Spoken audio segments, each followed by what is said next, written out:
Today, I'm going to be talking about some of the most heartfelt FNAF fan games ever created. You can tell these are projects built by developers who genuinely love this series, pouring an incredible amount of care and attention into every little detail. Some of these games have a charm that's impossible not to appreciate, so let's get into it. What is your favorite Roblox game? Don't answer that. I don't want to see any comments saying Forsaken, that game is terrible. Let me be more specific. What is your favorite Roblox FNAF game? Maybe you say FNAF 2 Reimagined. Maybe you say dog watching. Well, I personally have found a new FNAF Roblox series that we could add to the conversation. Today, we'll be talking about Five Nights at Marcus, a series many of you may have never heard about. However, with 3 games being in the series, I'm willing to bet you've heard of the third. It's just a little game that goes by the name of Far From Land. Yeah. That's something even I didn't know about until starting to do work for this video. This series tries a lot of interesting things and succeeds and fails at a lot of them. Today, I'll be going over each of those things, so join me as we dive into the world of Five Nights at Marcus. And with Five Nights at Marcus, we obviously start with the first one, and night 1 of game 1. And with night 1 on the way, we bust a nut into our office and can start learning about everything important that we need to learn. To start, let's just talk about our office itself. Obviously, we have our monitors for our cameras in front of us, but we also have a picture of a cat named Oscar on our desk, and I think that's great. Also, if you open the drawer on your desk, you'll see another picture of Oscar. Just lovely. Looking up, we see a big vent, but we'll focus on that later. Turning around, we'll see the door to our office, which cannot be closed, which is a bit concerning just knowing the type of game we're playing right now. And behind us is also a maintenance panel, which we will be using to complete the night. How do we do that, you ask? Great question. On this maintenance panel, you will see several tasks we have to complete. That's right, Five Nights at Marcus uses a task-based completion system rather than a time-based one, which can be a blessing and a curse in some instances. The tasks are mind-numbing. Just press a button and wait for it to load 5 times and the night is over. But what about the threat this night introduces? That would seemingly be Marcus himself. You can find him on the cameras just laying on the fucking floor. He has no legs, so we can all laugh at him for being crippled. Where's your life alert, buddy, huh? Get up! Marcus will try to get to the door behind you. However, Marcus makes no sound cues, and because he has no legs, is not visible at the door or window either. So, how are you supposed to know when he's actually arrived? Another great question. Gosh, you guys are on a roll today. The answer is pretty simple. You really have to make sure you're watching him on the cameras, and once you see him leave camera 1, you'll know he's at your door. But Dexter, how are you supposed to keep him away? Oh my goodness, another amazing question. You're doing so well. Inside of your maintenance panel, along with your tasks menu, you also have a shock menu. Go to the shock menu and use the shock when Marcus is outside of your door, and he'll scream like a bitch and run away. And then his cycle will continue. Night 1 is piss easy since Marcus barely moves, but don't worry, this is going to get much more complicated as we go. So let's move on to night 2. Night 2 rolls around and we have one new threat to talk about. And for some reason, I'm not gonna lie to you, this night serves to show me how stressful this game is about to become. Let's talk about it. The new threat on this night, not gonna lie, I don't know the name of him, so I'm just gonna call him Green Man. Green Man attacks in the same way as Marcus, except noticing him is a lot easier. When he gets to your office, he has 2 phases. One outside of your window, and one where he's standing in the fucking doorway. Which I can't lie, scared the shit out of me the first time I saw it. Oh. What's that?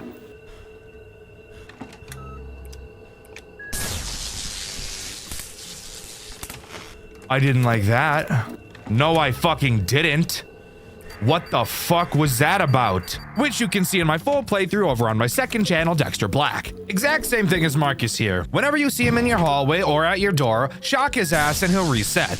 Now, if you remember about 24 seconds ago, you'll notice I said that this night is stressful. You might be wondering how that's even possible considering there's only 2 threats and they both do the exact same thing. Well, my reasoning for this surrounds Marcus and the fact you have to watch him so closely on the cameras. Marcus moves incredibly quickly, it seems. Like, way faster than I would have ever expected for a Night 2 character to move. I was expecting to be able to do my tasks in bursts of 50% before checking on him, but that got me killed very quickly. We gotta get this thing to 100 before we go check on him, though. That's my goal.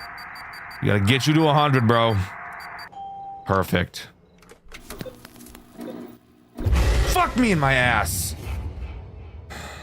Okay, well, I didn't expect you to be that quick. He was a quick guy. Then I decided to do them in bursts of 25%, and that was working up until the point in the night where Green Man starts moving. Then I had to start doing my tasks in bursts of 10%, and even that felt like I was cutting it down to the wire with time management. And now, here's the really weird part. Throughout the first half of the night, Marcus was moving at the speed of sound. The moment Green Man activates, Marcus sits in his final camera for the rest of the night without moving. And this is so stressful for exactly the reason you think it is. With Marcus in his last camera, it only takes him one more movement opportunity to reach the office, which means I'm on edge the whole night, constantly checking to make sure he doesn't move. Because he's been stationary for so long, I'm thinking, there's no way he's not gonna move. He's going to anytime now, except nope. He never fucking moved, just sitting there like a dick, scaring the shit out of me. Whatever.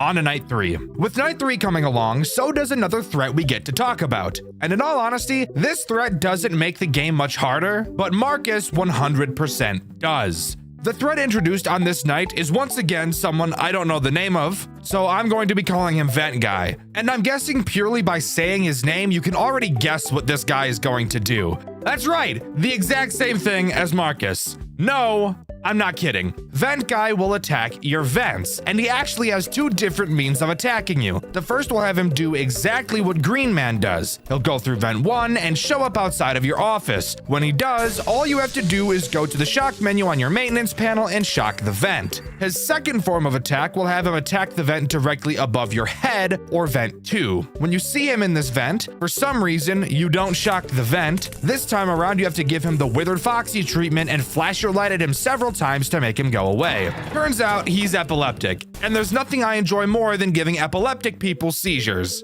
Also, quick side tangent, I feel like it'd be hard to drive with epilepsy. And who knows, maybe you can't. There have been times where I'm driving on the highway, and on the sides of the road they have the little bumper things to prevent people from flying off the road, but these little bumper things have several support beams holding them in the ground, so when you're driving during the sunset, oftentimes the sun will line up with those fucking support beams and proceed to strobe me for the next 6 miles on the fucking road. Anyways, let's keep talking about the Five Nights at Freddy's game, shall we? Again, Vent Guy isn't really that big of an issue.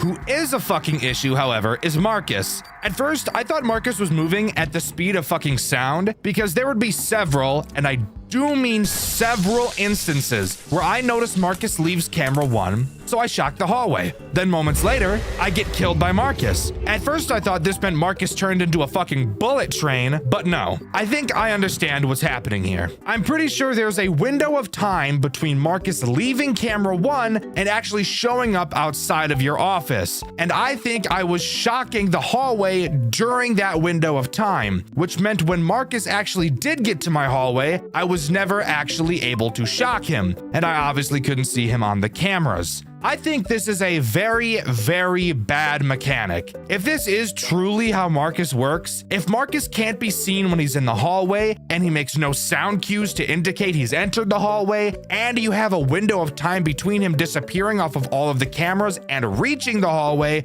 and your shock cooldown is very long, this brings up a very obvious problem of literally never being able to time Marcus properly and consistently. What needs to happen is when Marcus leaves camera 1, that means he is instantly in your hallway. What ended up happening constantly during my playthrough, which you can see over on my second channel, Dxtr Black, is I would see Marcus leave camera 1, so I'd shock the hallway. Then I'd check camera 4 to see if he'd been reset. When I saw he hadn't, I'd rush back to the maintenance panel and spam the shock button, which was always still charging at this point. Shock the hallway a second time, and only then would I see that Marcus would reset. This is very bad. One of the only flaws I've noticed with this game so far. This is not fun. This is not challenging. This is not innovative. This is just bad game design. And if the devs are looking for anything to change about this game, this is 100% the thing to change. But with that, we can move on to night 4. All right, recording Dxtr here. Giving a little note as I'm reading this script and remembering that I wrote this. Marcus, I was told that Marcus, after he is in camera 1 and he disappears, he doesn't go to the hallway. He actually goes to camera 3 after camera 1. However, thinking about that doesn't make sense because quite literally, every time I shocked the hallway and then shocked it a second time, Marcus was reset. So you're telling me that if that's true, what I just said right now, that he goes to camera 3 after camera 1, camera 3 is his final camera, you're telling me that every single feasible time Marcus left camera 1 and I shocked twice, he made a movement opportunity to camera 3 and then my hallway. He made that every time in that window of time without fail. I don't believe that. I have trouble believing that. I think what I wrote originally is correct, but I don't know. Let me know in the comments. Guys, I've got some great news for you. After a long time of waiting, the Skags plushie is finally live. I've been working with Makeshift to make the perfect Skags plushie possible, and I think he's turned out perfect. We obviously talk a lot about Five Nights at Freddy's on this channel, so I figured it'd be great to make him in the exact style as the FNAF plushies, which means he'll easily be able to sit on your desk or shelf without falling over. You guys made this possible. I could have never done this without you. To everyone who supported the petition a few months back, thank you guys so much. But you guys have to be fast, as Skags is only around for a limited time. Once this campaign is over, he'll be gone forever, so you really don't want to miss out. This is hands down the coolest thing that has ever happened to me as a YouTuber, and I never thought 2 years ago when I started this channel that it would get me this far in life. Thank you guys so much. I really appreciate every single one of you. You guys have made my dreams come true, and this is one small way I can celebrate that. So go get yourself a Skags plushie before time runs out. He's the perfect gift for anyone who likes stuffed animals, and I guarantee if you put this guy in your bed, the Huzz are gonna flock to you like birds. So that's always a plus too. Thank you guys so much for all the support, and thank you to Makeshift for making this plushie with me and putting up with my constant tweaks to make sure that Skags is as perfect as he is. Sorry for interrupting. Let's get back to the video.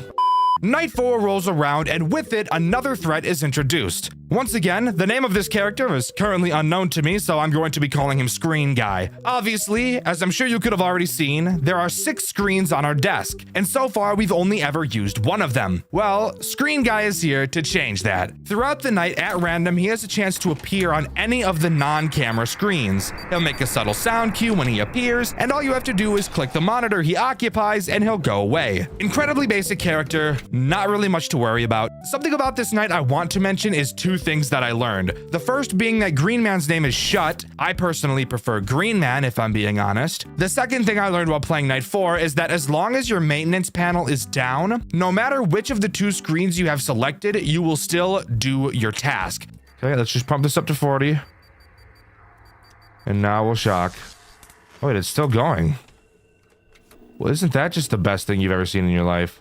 I didn't know it was gonna do all that now. Which means if I notice Marcus has left, now that I know I basically have to shock him twice to properly time it, I can start on my task, flip to the shock panel, and while I take a billion years shocking him twice, the task I selected will still be performed the entire time. I'm sure this was probably obvious to most people, but shut up, I just figured it out now. Anyways, on to Night 5, since there wasn't a whole lot to go over this time. Once again, Night 5 introduces nothing new and just goes about being a harder version of Night 4. While a little boring, there's nothing wrong with that. It is the first game in the series after all. However, there is something interesting to talk about. But before I talk about it, I want to mention the names of the characters I've failed to mention so far. Vent Guy's name is officially Dahomey. Yes, I'm serious. What a silly name. I personally prefer Vent Guy, I'm not gonna lie. And then the weird monitor guy's name is officially Shadow Marcus, which, by the way, I didn't mention this. If you ever don't click his monitor in time, he'll just appear behind you and disable your maintenance panel, ensuring that you will die. Anyways, on to that interesting thing I mentioned about 20 seconds ago. After completing Night 5, the game doesn't just end like I expected it to. Instead, we get this cutscene.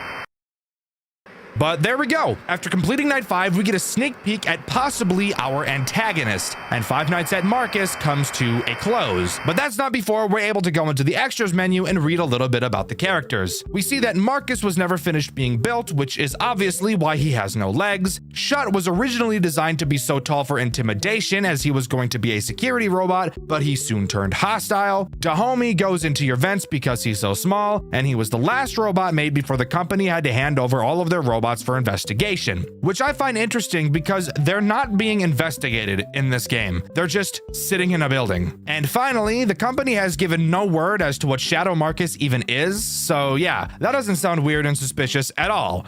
So yeah, that's all Five Nights at Marcus has to offer. But of course, judging by the length of this video, you guys know we've got a lot more to talk about. And that's because this series actually has 2 additional games packed full of content. So let's move on to Five Nights at Marcus 2. Five Nights at Marcus 2, while not a remaster, don't let that fool you, as while graphically it may not look as good as the first game, mechanic-wise, I think it is pretty solid. And this game is much more stressful than the first. So let's get right into Night 1, because just like in the first game, there's no weird minigames. Night 1 drops us right into the office and really shows us how much more challenging this game is going to be. To start, let's talk about the tools at our disposal. Of course, we have our camera system, nothing special, and just like the last game, we're able to turn around to do our tasks. But we'll talk about what those tasks are in a bit because they are much more interesting than the first. Sticking to the front of our office, we have a flashlight that we can use to flash the large window in front of us. You'll notice there's 3 separate areas of this window you can flash. You'll also notice that this flashlight drains incredibly quickly,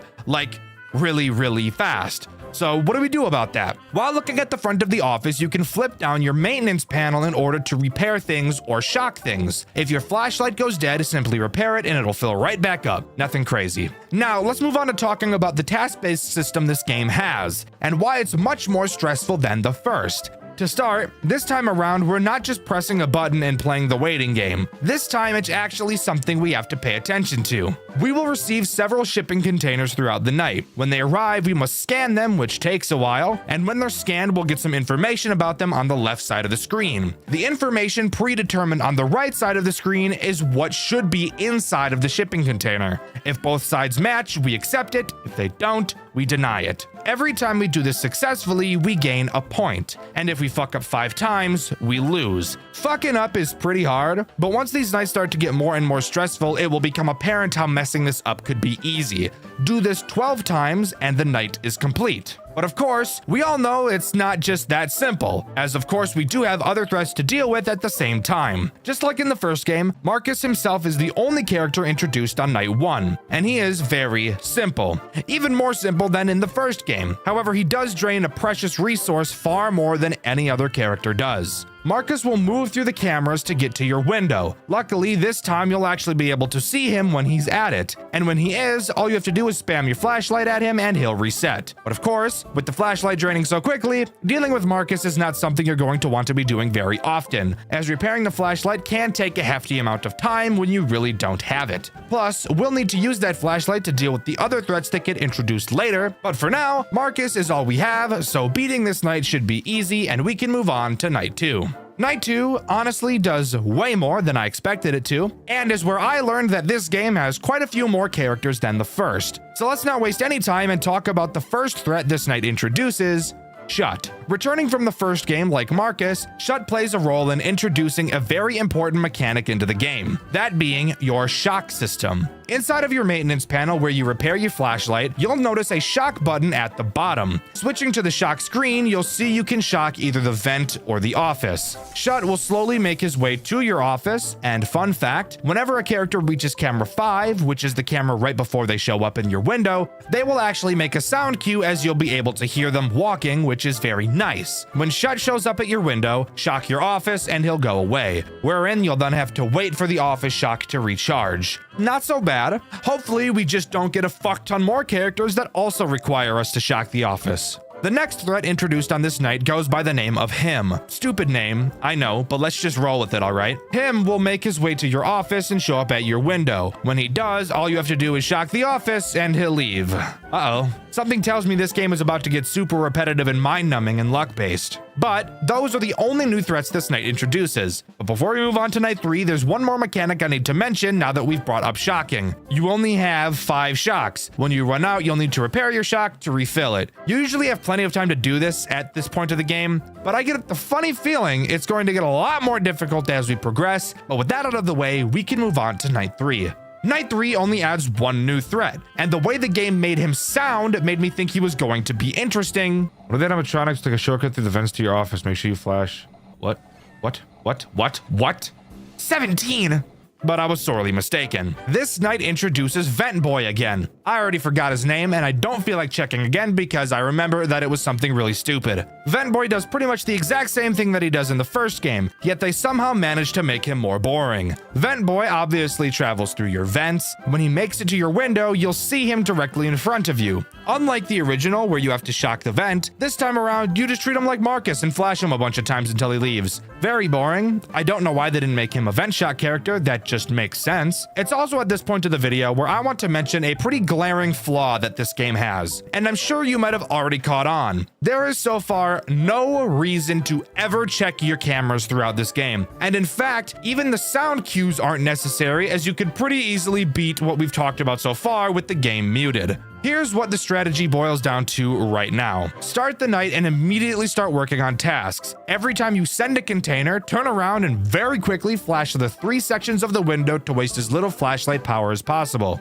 If you don't see anyone, do your next task. If you do see someone, deal with them. If it's a shock character, shock them and then repair your flashlight before turning around and working on the next container. The only time you won't repair your light here is if you need to repair your shock instead. Repeat this 17 times for night 3 and you have it completed. Is this night hard?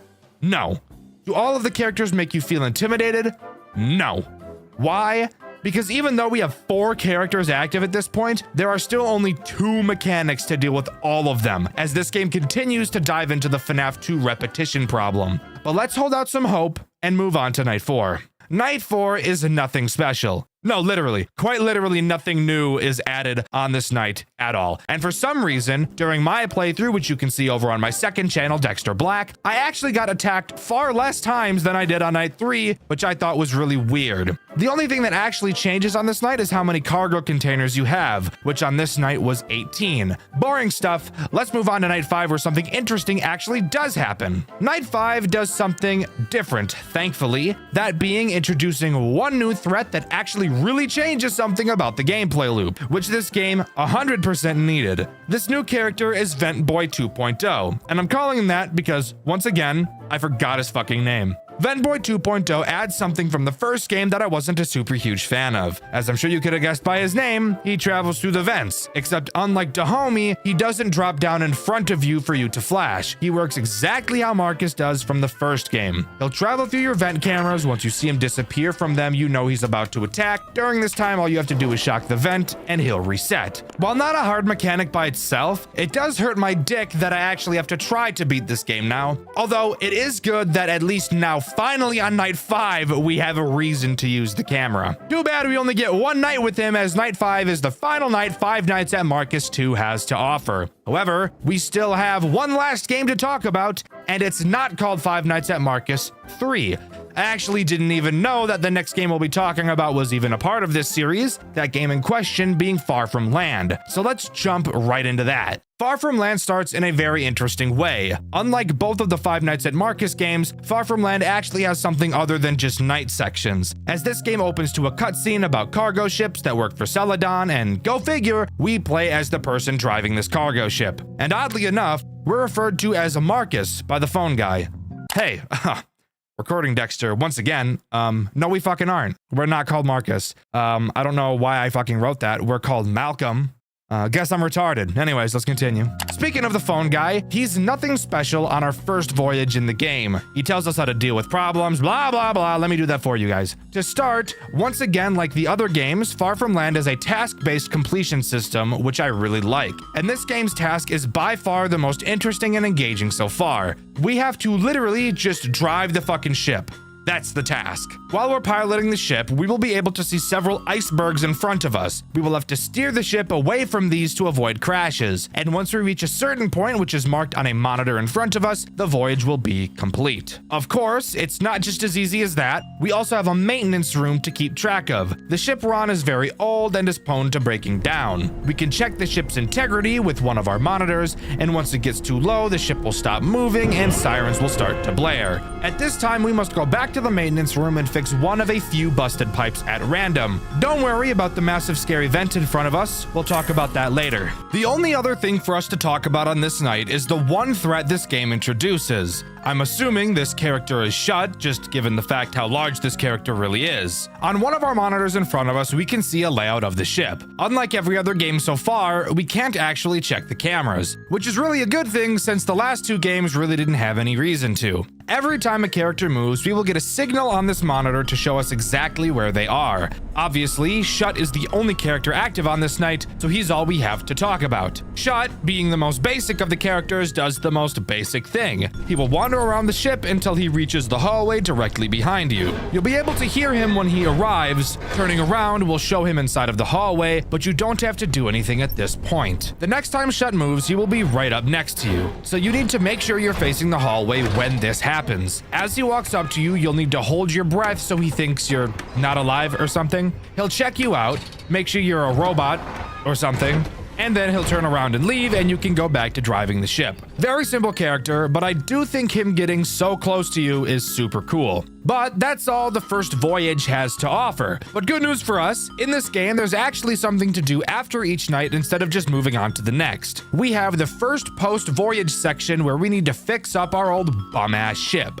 During this section, we're in an area that's dark as fuck. We're equipped with a flashlight and a checklist. We'll have to find several jerry cans around the map, fix several pipes, shut off the power, and find and replace the fuse of the ship's generator. Then this night will truly be over. Of course, it's not just as simple as that, as there is a threat lurking around. Do I know the name of this character? Just like most other characters introduced in this series, no. But I'm sure I'll find out the more that I play. For now, I'm going to call this character the Puppet because its drawing kinda looks like a discount marionette. The puppet will randomly wander around the ship as we're doing our tasks. This place is dark as fuck, and using our flashlight is essential. Every time we move to a new location, we'll have to pause and listen for the puppet's breathing. Even though it's a fucking robot, it still is loud. When we hear it, we must hold our breath until it leaves, wherein we can then continue our tasks. Very simple overall, but I do think it's really cool they're adding something to do after the main night sections. With that, we can move on to Voyage 2. Voyage 2 is much the same as the first. We've got a slightly longer distance to go and a new threat to talk about. This one being a lot scarier than the last. I want you to take a solid guess whether or not I know the name of this character. Do you think I do? What's that? You think I know the name of this character? Well, you haven't been watching this video then because I have no fucking idea what this thing is called, so I'm gonna be calling him Water Guy. Hey, recording Dxtr here, once again, I'm back. Apparently this is fucking Marcus. Does it look like Marcus? No, but it's Marcus. Water Guy uses a mechanic that has to do with water, if you couldn't have guessed based on how I named him. One of the monitors on the panel in front of us shows off our water integrity. This is basically just explaining how much water the ship is currently storing. Pulling the lever next to it will increase how much water is stored if it ever decreases. But that brings up the question of how it decreases. Well, that's where Water Guy comes into play. Just like Shut, he will make his way to where we are. However, he uses a different entrance. If you turn to where Shut attacks and then turn left, you'll see a new door. This door has no light and there's no way to see into the doorway. I'm sure you can see where this might be going. And you'd be right. You will not be able to see Water Guy when he's in the door. And with no cameras, how are you supposed to track him? Well, that's where that trusty motion detector comes into play. When you see that he's near the entrance, quickly whip around to that doorway and pull a yellow lever that releases a sprinkler system into the doorway for some reason. Not really sure why this is here, but it is. When you do, you'll see Water Guy spark, since you know he's a robot and they don't really fuck with water and such, and then he'll reset. Nothing crazy, but he is for sure going to be one of the more annoying threats throughout this playthrough. So now, let's move on to the post-Voyage 2 section. Not even really sure why I'm talking about this section. It's the exact same as the last one, except the objects are placed randomly somewhere else, and it seems that whatever monster is down here is more aggressive. Overall, super simple. It's time to move on to Voyage 3. Voyage 3 is longer than Voyage 2. This is going to be a pattern that repeats itself. Also offered on this voyage is yet another threat for us to worry about, that being Dahomey. A character I surprisingly remembered the name of, but that's only because it's so fucking stupid. Dahomey, like he is in the other games, is a vent character. And where is the only vent on the ship we can access? That's right, the maintenance room. Luckily, we can track him on the motion detector like the other characters, and when we see him in the vent, all we have to do is whip over to it and hold our flashlight on him until he goes away. Very easy, but it is another character to drag us away from the task that continues to get longer and longer each night, but that's all this voyage adds. Moving on to the post-voyage section, which is actually something different this time. Instead of inspecting the top deck, this time we're inspecting the bottom deck. In it, we have another plethora of tasks, such as fixing leaky pipes, replacing fire extinguishers, rearranging pipes, and finally refueling the ship. All of these tasks are pretty simple. However, there is one threat looming over our heads, quite literally the entire time. That being the puppet-looking thing again. Hey, recording Dxtr again. This is a different fucking puppet. I don't know its name, but it's a different one. Occasionally, while we're walking around the lower deck, he'll drop down from a vent in the ceiling. Using a wrench we acquire on this night to complete our tasks, we have to whack the shit out of him to make him jump back into the vents. We only have a certain amount of stamina, and since we need to swing the wrench to fix leaky pipes, we have to balance how much we're swinging at once. Once we get into the final room, all we do is refuel the ship and we're ready to move on to the next voyage. However, before we do that, I want to talk about something stupid that this game has. Quite a few months back, I was actually playing this game on my second channel, Dxtr Black, but I stopped on episode 3 because this post-voyage section of the game was bugged. I said I'd come back to the game after it was fixed. What would happen is that the game would literally just freeze when doing certain things, and I was even able to still replicate it now, which happened in my newest playthrough of the game.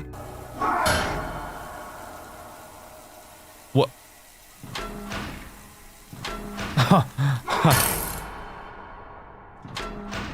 See, look, I already broke the game.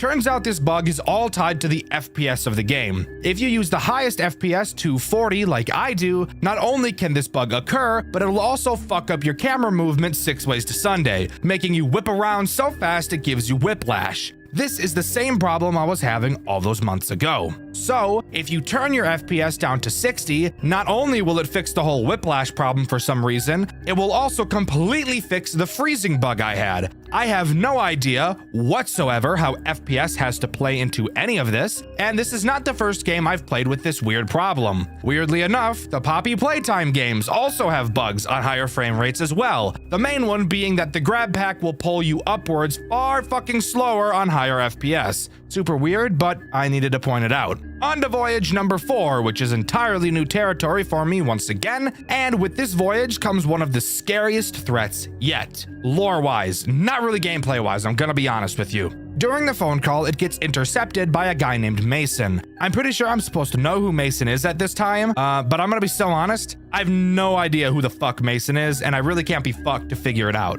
Mason talks about how this new threat, who he calls the Kraken, has gotten on the ship and that it's very dangerous. Apparently, this robot is what the company doesn't want anyone knowing about, and we're completely alone on this massive ship with it. The Kraken's mechanic is pretty interesting, but I think it could have been done a lot better. The Kraken can be seen on the front of the ship through your window while you're driving. By holding shift, you can cause the horn of the ship to go off. Whenever you see the Kraken, blow the horn like the hose do and he'll go away. When your horn integrity runs out, all you have to do is go to the maintenance room and fix a pipe, which will then fix your horn. I don't really know how that makes any sense, but don't question it. That's just what we have to do. The Kraken does have another mechanic, although I personally never saw it. The Kraken has a chance to enter your maintenance room. If you ever see him in there, just turn around and that's literally it.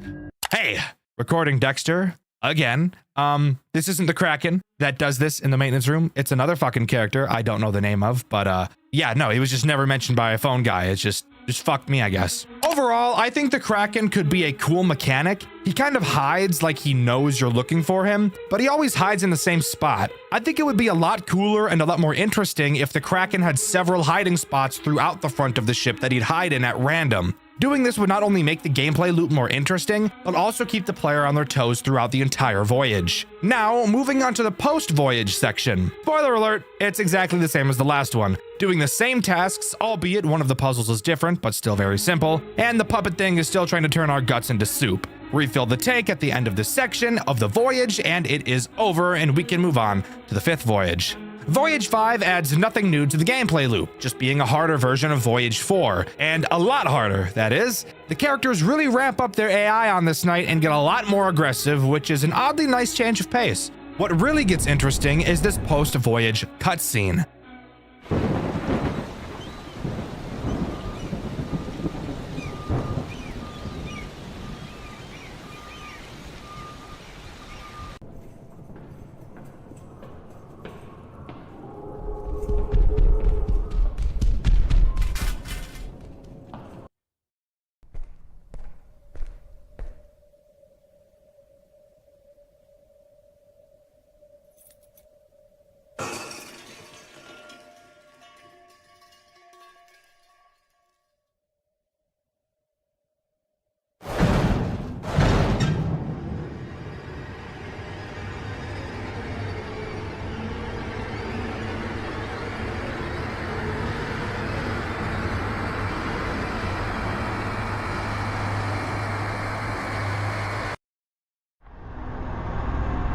Why are you doing this? You think you can just take us away and destroy us and leave no trace of us left? I don't want that. I don't want that to happen. You have made a mistake doing this, and you know that. Malcolm, I know everything about you. You are just like everyone else I've killed. Weak. Maybe I know why you are even here to begin with. Is it because of your brother? I know you're hurt. And I know you want to take revenge, but you know deep down that you'll never defeat me. Never come back here. Never tell anyone about this, or else you'll have to face me.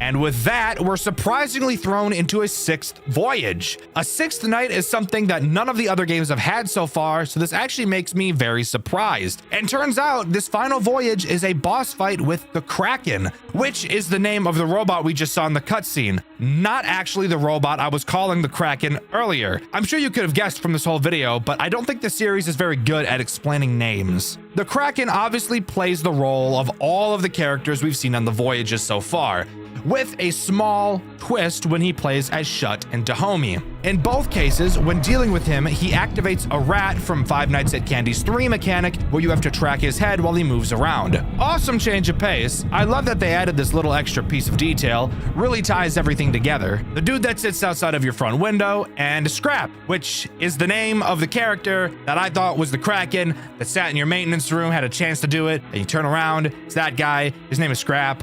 I found this out only because of the fucking settings at the end of the game, because they never say his fucking name in the game. It's just stupid as fuck. But that's really it. Deal with all of the characters and try to avoid the fact that the Kraken killed a guy and attached his rib cage and head to his own fucked up robot body. Yeah, tell me that's not the most fucked up shit you've ever heard in your life. After completing the voyage, we get one last cutscene where we seemingly willingly drive the ship right into a giant rock to sink the entire thing and destroy ourselves, along with the murder robots that are inside of it. Honestly, a very good decision in my opinion. Really taking one for the team there, Malcolm. I appreciate it, G. But with that, everything is destroyed. We unlock the extras where I learned Dahomey wasn't even Dahomey the entire time I've been calling him the wrong fucking name, and that there are like 7 human characters that have a paragraph of text beneath them, all characters I'm supposed to be familiar with. Spoiler alert, I am not, so I'm just gonna pretend like I never opened the extras menu, and I'll just say that Five Nights at Marcus series comes to a close. Overall, I really think that this is a great series. I think it started off pretty rocky, but overall it's clear you can see a real improvement from one game to another, especially with how amazing Far From Land is. even though it has one of the stupidest bugs I've ever seen. I just really hate how lore-wise, I literally picked up none of it. Literally 0 pieces throughout my whole playthrough, which you can see over on my second channel, Dxtr Black. I've covered several overwhelming FNAF games on my channel before, and I'm sure I'll cover many more in the future. Today is no different. I've recently stumbled across a fan game dev by the name of Solar Neon, responsible for Late Shift at Nintendo World, which is in a video I've made recently with a very good song along with it. Well, call me surprised when I found out that Solar has actually been working on an entire series of FNAF games, and that 2 of the 6 of them have already been released. Knowing that, I couldn't help myself but get sucked right in, and now I'm going to force you to be sucked in as well. Today, we're going to be talking about Swing Shift at Farley's, a FNAF fan game with some of the darkest and most sinister storytelling I've ever seen. Before we start talking about the actual gameplay loop this game has to offer, I first want to talk about the stylistic choices of this game. Something I noticed is that Swing Shift at Farley's really feels like FNAF 1. A lot of games try to replicate the style and feel of FNAF 1, but I honestly don't think many are capable of doing it. Farley's is definitely one of them. The overall look and feel of the game really reminds me of the original Five Nights at Freddy's, which makes the game feel nostalgic. I love it. Anyways, moving on to talking about Night 1. There is plenty to talk about. Look at the length of the video. Again, the person that made this game also made Late Shift at Nintendo World, so you know we're about to see some of the most creative shit you've ever seen in your entire life. To start, there are a lot of places you're able to move, but before we go down the list talking about them, describing the doors is very important. Swing Shift at Farley's doesn't use a typical power system, which I love. It makes my dick not feel like it's on fire. However, the doors do have their own type of power system involved. When a door is closed, the door's fuse will quickly decrease. If it empties completely, then obviously the door will be forced open. So that bodes the question, what the fuck are we going to do about that? Very epic answer, I will say, and this brings up probably my favorite mechanic. As I said, there are multiple rooms you can go to from the office. Turning to the left door, you can turn once more and go to some weird back room area. I think this is a hallway. Then, turning once more, you can go to a storage room. Inside of this storage room, you can grab a new fuse. But of course, it's not just as simple as grabbing the fuse, as there is a minigame you have to complete first. A bar will appear at the bottom of your screen, and an arrow will slide back and forth. You have to time and click when the arrow is in the middle of the bar 3 times in a row for you to be able to pull out the fuse. I guess we have to really put our backs into picking up this fuse that probably weighs as much as all of the food in your mom's fridge combined. Get it? Because a fuse is very light, and your mom's fridge is empty because she ate it all? Yeah, you got it. Directly behind you while looking at the camera monitor is where your fuse box is located. You can remove an empty fuse and replace it with a new one you grabbed. However, the fuse has to be empty before you can replace it. So this will lead to you having to forcefully make your door run out of power at times. But that will make more sense once we start talking about the actual threats this night introduces. Speaking of which, let's do that now. Night 1 only introduces 2 threats. However, they both go on to serve a very important purpose. So let's talk about Basil first. Basil is this weird fucking dog thing. His goal is to attack your left door. He will make his way through the cameras and eventually make it to your door. However, something interesting you'll notice about Basil and your hallways for that matter is that they have no lights. So you won't actually be able to see Basil at your door, nor does he make a sound cue informing you he's there. So that poses the question, how are you supposed to know he's there? Something about Basil, and every animatronic in this game, is that unlike characters from some other FNAF games, they will never move backwards. So once Basil gets to his final camera before attacking, once he leaves that camera, you know for a fact he's at your door and you need to close it. This leads to you needing to constantly watch the cameras to track the characters, something I've noticed a lot of other FNAF games are unable to do without adding a music box or finding them on the cameras mechanic. See, fellow game devs, this game is proof that you can find an interesting way to use the cameras that isn't those 2 things. Basil will bang on the door when he leaves so you can open it again. In general, 1 fuse usually lasts about 2 attacks from characters before you should let it run out and replace it. Charlie is the next character introduced, and she does literally the exact same thing as Basil, except she attacks your right door. Not much more to say about her. Night 2 introduces 2 new threats, each of them doing something different, adding a lot more stress to this game. It's during this night I noticed just how hard this game was truly going to get throughout the later nights, because even just on night 2, you're already getting dogpiled, and the reflexes and balancing skills you'll need drastically increase. The first and most recognizable threat added is Florence. He is the Foxy equivalent of this game. He is in fucking jail. No, I'm not kidding, he's literally behind bars. Throughout the night, he'll make his way through several phases before bum rushing your office like your mom bum rushed the cafeteria in her school years, canonically revealing that she's had this terrible eating habit all her life. Of course, watching him on the cameras will slow him down, but with several other characters that will require you to also constantly be watching them, it's safe to say that you won't be stalling him nearly as much as you can stall Foxy, as you do actually have to be looking at him. Unlike Foxy, Florence can attack whichever door he wants. And also, as far as I'm aware, there's no way to force his attack to happen earlier. With Foxy, you could check the left hall, but there doesn't appear to be an equivalent for Florence. What you'll have to do is listen to hear which side his footsteps come on and close the respective door. This brings up a synergy with Basil and Charlie. As I said earlier, each fuse has enough power to block 2 attacks, maybe 3 if you cut it really close, which I wouldn't recommend. So having Florence attack a door that only has 1 attack left, and then noticing that Basil or Charlie is about to attack that door will really get your blood pressure to rise as you quickly whip around to do that quick time event minigame to get a new fuse. I love the stress this character brings, I can't lie. The final threat this night introduces is Dominic. He brings on an entire new mechanic into this game. In your office, you'll now see that you're able to look up.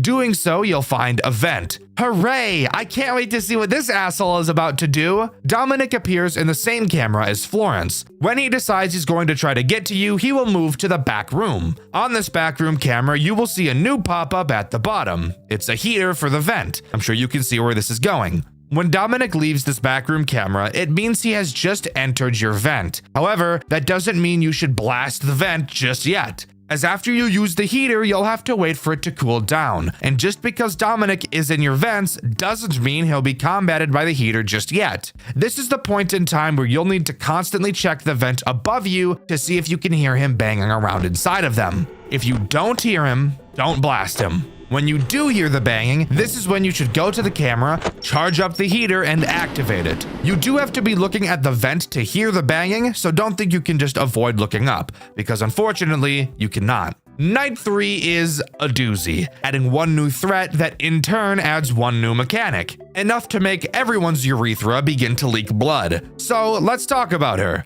The threat that Night 3 introduces is Whitney, and Whitney introduces your flashlight. I bet you can already guess what she's going to do. Whitney has 3 avenues she can attack you from: your left door, your right door, and the vent above you. She will wander around the cameras and eventually pick one to attack. When she is at one of those locations, you have to spam your flashlight at her until she goes away. However, something you may have wondered, and no, this flashlight does not work how most FNAF flashlights tend to, as this one is much worse. The rate at which the battery drains from this flashlight is a lunacy. So, to compensate, you're able to charge it back up. But how do you do this, you might ask? Well, on the cameras, you will see a new pop-up. Using this pop-up, you can slowly recharge your flashlight. The problem with this? Obviously, aside from the fact that it's just a fucking music box, which I hate, is that the camera in which this pop-up is on teleports to a random camera whenever it damn well pleases.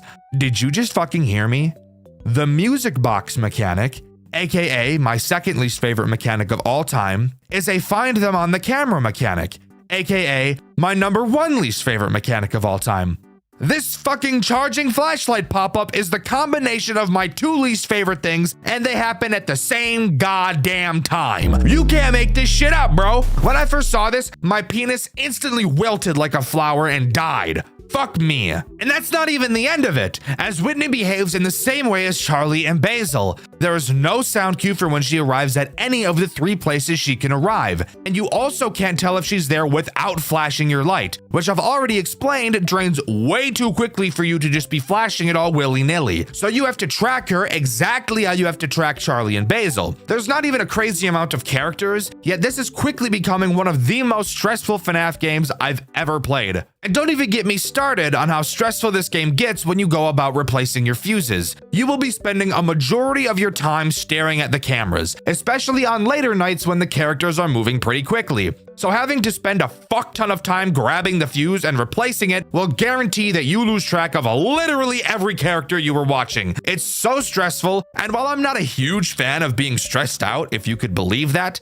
I do still think it's really cool how this game is able to pull that off. Night 4, and again, just as Five Nights at Freddy's did, Night 4 introduces the big bad antagonist himself, Farley. And let me tell you, he's honestly probably the least threatening character this game's seen so far, with a mechanic that makes him sound a lot scarier than he really is. Let's talk about it. Farley works in the exact same way as Charlie. The goal is to make it to your right door. However, the big catch with Farley is that you can't see him on your cameras. And of course, we already know we can't see door characters at our door. So how do we know where Farley is? Well, every time that Farley moves, he will laugh, which by the way, if you were curious, is just FNAF 1 Freddy's laugh. You will have to keep track throughout the night of how many times Farley laughs, as every 5th laugh will signal that Farley is now at your right door and that you need to close it. And this is where this game introduces a mechanic so cool, yet so useless. In your office, you will now see you have a little notepad. Using this notepad, you will be able to leave little tally marks. Now, why would you need to leave little tally marks? Well, this is this game's way of letting you keep track of how many times Farley has moved so you don't have to just remember. Every time you hear him laugh, open your notepad and mark a line. Once you deal with his attack, switch to your eraser, erase it, and start again. I think this is super cute and unique. I've never seen a FNAF game do something like this before, as most would probably prefer you just remember it yourself because that's way more AIDS-inducing. However, the way the rest of this game controls does bring up an issue with this otherwise awesome mechanic. I have 2 hands, in case you weren't aware, and on my 2 hands, 5 fingers are attached each. What's stopping me from counting Farley's movements on my hand? Doing this is actually a much better choice in my opinion, since it eliminates the time it would otherwise take to drop the camera, open the notebook, mark it down, close the notebook, and then reopen the camera. I think there's a very simple way to solve this problem and further encourage the player to actually use the notebook. All you would have to do is make another mechanic use a keybind. For example, instead of Whitney and the QuickTime event to get the fuse being controlled by the mouse, why not bind both of those systems to your control key? That way the player will have one hand on the mouse and the other on the keyboard most of the night, making it so that using the in-game notepad would make much more sense since you wouldn't have that open hand. I think the idea of the notepad is super nice, and while totally unnecessary, I think if it was encouraged in a more natural way, it would actually be one of the most interesting mechanics I've ever seen in one of these FNAF fan games. But as it exists right now, I just don't see any real reason to use it. Night 5 doesn't have a whole lot to talk about, really just being a much more stressful version of Night 4. On my playthrough, which by the way you can watch over on my second channel, Dxtr Black, there was a point where I had to pretty much get 2 fuses in a row because I got unlucky with attacks. Honestly, one of the most stressful moments I've ever had playing a FNAF game. It was so cool. One interesting thing I do want to talk about on this night is the lack of a phone call. Just like FNAF 1, on Night 4, the phone guy gets beamed out of existence by an enemy. On Night 5, if you check the back room, you can see what I can only assume to be the phone guy with his head on an endoskeleton body. If there's one thing about Solar, the developer of this game, she does not hold back on the shock value of her games. That's what I love so much about them. Night 6 time, here we are. Spoiler alert, there's pretty much nothing to talk about, except 2 things. To start, there's no new threat. Night 6 is just a harder version of Night 5. However, if you look in the back room, you'll notice that the corpse is now missing. And this time around, we actually get a phone call. I'm not going to explain it because I literally can't, so just take a listen.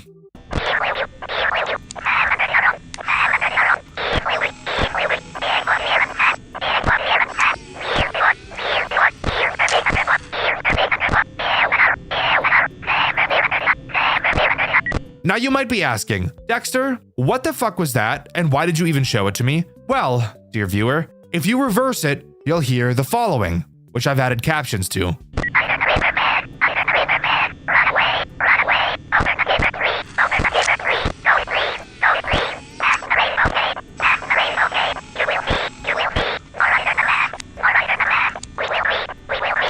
For those of you wondering what any of that means, at the time of writing, I have no idea. And by the way, that inaudible line, I'm gonna need your guys' help with that. Let me know what you think it means. I even reached out to the game's creator, and even she told me that she forgot what the line said. So that's just awesome.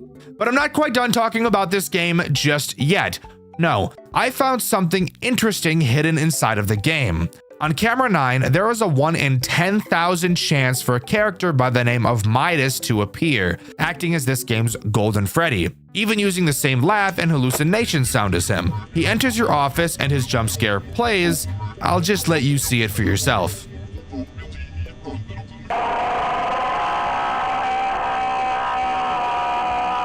So yeah, that's disturbing. As mentioned, that character's name is Midas. I have no idea who this character is supposed to be. However, I do know that we will be finding out, as Solar Neon plans on creating 6 games in the Farley's series, and I'm totally looking forward to them. There are still a few more secrets I was able to uncover. In the room where you grab a new fuse box, you'll notice a stack of papers on the ground. Upon picking the papers up, you will see one of the following 3 papers. The first shows a wanted poster for a man inside of what appears to be a bunny costume. It's only a police sketch, but we can see they're wanted for murder. The second paper reads, "Bodies found in local river." In a shocking turn of events, the body of missing boy Thomas Fiver has been found under a bridge in Shantytown. According to the Utah Police Department, Thomas's body was stuffed inside a garbage bag with his head removed. The head has still not been recovered. A note addressed to the police was also found with Thomas's body, written by the guillotine killer. This has been revealed to be his 3rd victim. The guillotine killer, possibly giving a name to the killer in the previous paper, obviously being called that name for decapitating his victims. Another kid killer. Fantastic, but what did we expect, I suppose? And victim number 3. I wonder how many there are in total. The 3rd paper reads, 6 children now reported missing. Over the coming weeks, 6 children have vanished in Shantytown, Utah. While 2 of the missing children have no leads, it is believed that they are further victims of the infamous guillotine killer. Utah Police Chief Edward Cal has stated that they are expecting letters from the killer soon, potentially tying the 2 other children to his spree. Police are hoping to apprehend the killer soon. Well, that answers my question. 6 children this time around. Quite the hefty number, but nothing compared to my 12, but that's not important. What is important is that I lied and there's actually 1 other paper to be found. However, the only way you can get it is if you've been attacked by Midas. So, 1 in 10,000.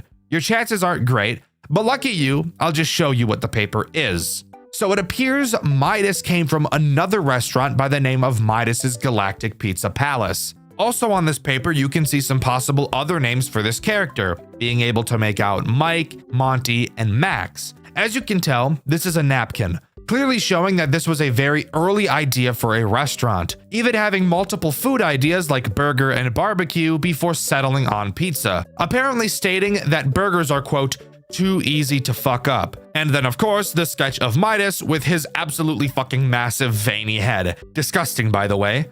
So, with the 5 other confirmed games on the way, there's still a lot to unravel this time. And you better believe I'll be here to cover it when it comes around. But as far as I'm aware, that's all Swing Shift at Farley's has to offer. Overall, I think this game is easily one of the most creative pieces of fan game work I've ever seen. Solar Neon is so open to trying new and unique things, and I love that. I'm super looking forward to the other 5 games, and I can't wait to cover them on Dxtr Black, and of course, over on this channel. Hold up, guys! As I was working on this video, the 2nd game in the Farley series, Swing Shift at Farley's Jr., actually released. And I thought, well, why not add that game to this video as well? So instead of ending the video right here where I was about to, let's go ahead and jump into Swing Shift at Farley's Jr. So, this is kind of awkward, isn't it? I bet you were getting ready to click off the video and now we have a whole nother game to cover. Well, be grateful, I guess. Farley's Jr. starts with a very FNAF 2 style opening. We're sitting in the POV of who I can only assume to be Farley. We can look left and right and see Basil and Charlie accompanying us. Shortly after the minigame ends, we're booted to the main menu where we can see the toy animatronics. What the fuck? Like, these things literally look like the FNAF characters, but rest assured, they are not. Upon starting the game, we're greeted by a newspaper stating that this time around we aren't monitoring a restaurant, but an entire mall. Awesome. That doesn't sound like there's about to be a metric fuck ton of characters, now does it? Night 1 has a phone call that's like 5 fucking minutes long, and I'm not going to waste my time talking about it. It's your typical Night 1 bullshit, and he explains the characters we'll have to deal with. But of course, if I just let him do that, then I wouldn't really have a job, now would I? So let's start by talking about the tools at our disposal, because there are a hell of a lot more this time around. To start, let's get the obvious out of the way. We have a Farley mask that we can use. However, you may notice the 4 buttons inside of this mask. Don't worry, we'll talk about them in a bit. You can also use your camera to flash the hallway in front of you for a short period of time. However, every time you do, you'll lose 1 film reel. Throughout the cameras, you can find film reels lying around and pick them up. Also in the cameras, you can flash and hold your light on them so that you can actually see, which is very nice. You may also notice music box symbols on a good majority of the cameras. Don't worry, we will also talk about that in a bit. But that's really it in terms of mechanics that actually matter at this point in time, which means we can move on to talking about the threats this night introduces. Night 1 introduces a whopping 4 threats, already matching pretty much the entire crew of the first game, so this is about to get scary. The first ones we'll talk about are Basil Jr. and Charlie Jr., these being the toy variants of the originals. The reason I mentioned talking about both of them is because they both literally do the exact same thing, so no point in talking about them individually. If you couldn't guess because you have a brain deficiency, their goal is to make it to your office through the big hallway in front of you. Since this hallway in front of you is so dark, you won't actually be able to see them if they're there. However, there are 2 things you can do to verify if they are. To start, you can obviously flash the hallway with your camera and check. However, if you don't want to waste a film reel, there is another way. Characters in Farley's Jr. will not move backwards, so once they make it to the hallway camera, if you ever see them leave that camera, that guarantees they'll be in your hallway. So once you know they're in your hallway, all you have to do is put your mask on. Except, as I'm sure you could have guessed, the buttons don't work like a normal FNAF mask. Upon a character entering your office, their eyes will glow one of 4 colors. Depending on which color they are is which color you'll have to press inside of the mask. Once you do this, their eyes will switch to another color. Repeat this process until you've pressed 4 buttons and they will finally leave your office. I don't think I need to explain to you how fucking awesome this is. Solar Neon was able to take one of the most overused FNAF mechanics of all time and add a twist to it that makes it feel new. Does it make a whole lot of sense? No, not really, but it's still really fucking awesome and I love it. The next threat this night introduces is Farley Jr. He works in the exact same way as Basil and Charlie Jr., but with one very frustrating difference. Remember how in the first game Farley would hide in your blind spots? Yeah? Well, Farley Jr. does the exact same thing, except this time around, he doesn't make sound cues when he moves. So that brings up the very appropriate question, how the hell are you supposed to know where he is? Fantastic question that is. If you look at your cameras, you'll notice a large tracker button at the top. Whenever you click that tracker, it will show you which camera Farley Jr. is currently in. However, every time you use the tracker, you have to wait an entire century to be able to use it again. This is literally the only way to tell where Farley Jr. is, so you'll have to get pretty lucky with your timings of this, especially on later nights. With the juniors out of the way, we can move on to the final threat that Night 1 introduces, that being the marionette. Oh boy, I promise you this thing is way worse than you could ever imagine. Of course, this marionette uses a music box mechanic. However, the music box is located on the desk in your office, so you don't have to open your cameras to use it, which I honestly thought was great. But is there a catch?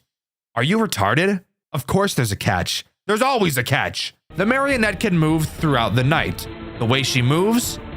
Take a fucking guess.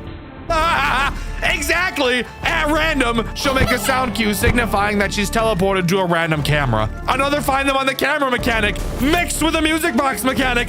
All right, fine. I've liked everything Solar Neon has done so far. Maybe if I look deep inside my cold, dead heart, I can find it in me to look past this. Maybe.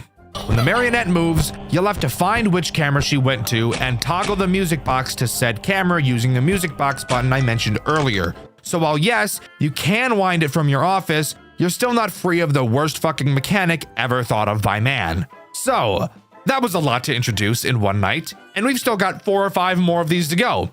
To discover how bad it's going to get, stick around, because I get the really funny feeling that the further we jump into this game, the further my sanity is going to split.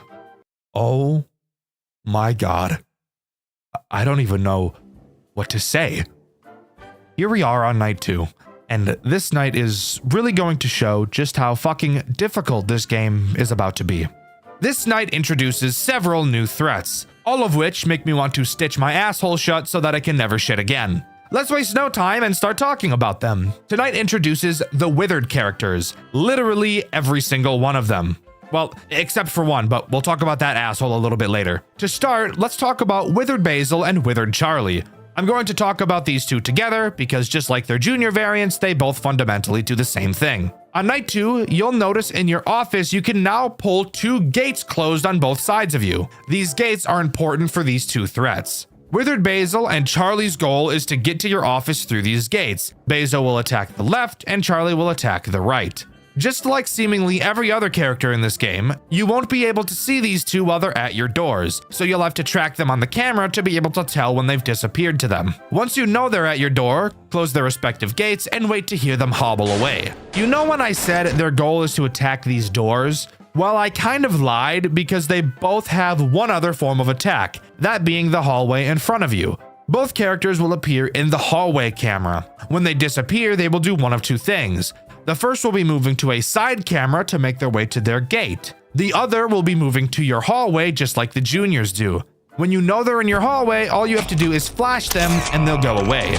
These 2 characters alone already add a bunch of stress to this gameplay loop, especially with them being able to attack in more than one way. But we're still not done. We have yet to talk about the final threat this night introduces, the Jailhound. Jailhound is an incredibly frustrating character, mainly because he forces you to use 2 means of defense against him, both draining a crucial resource and wasting a lot of time. Jailhound can only attack through your main hallway. You'll know he's there because thankfully he'll start talking to let you know that he is there.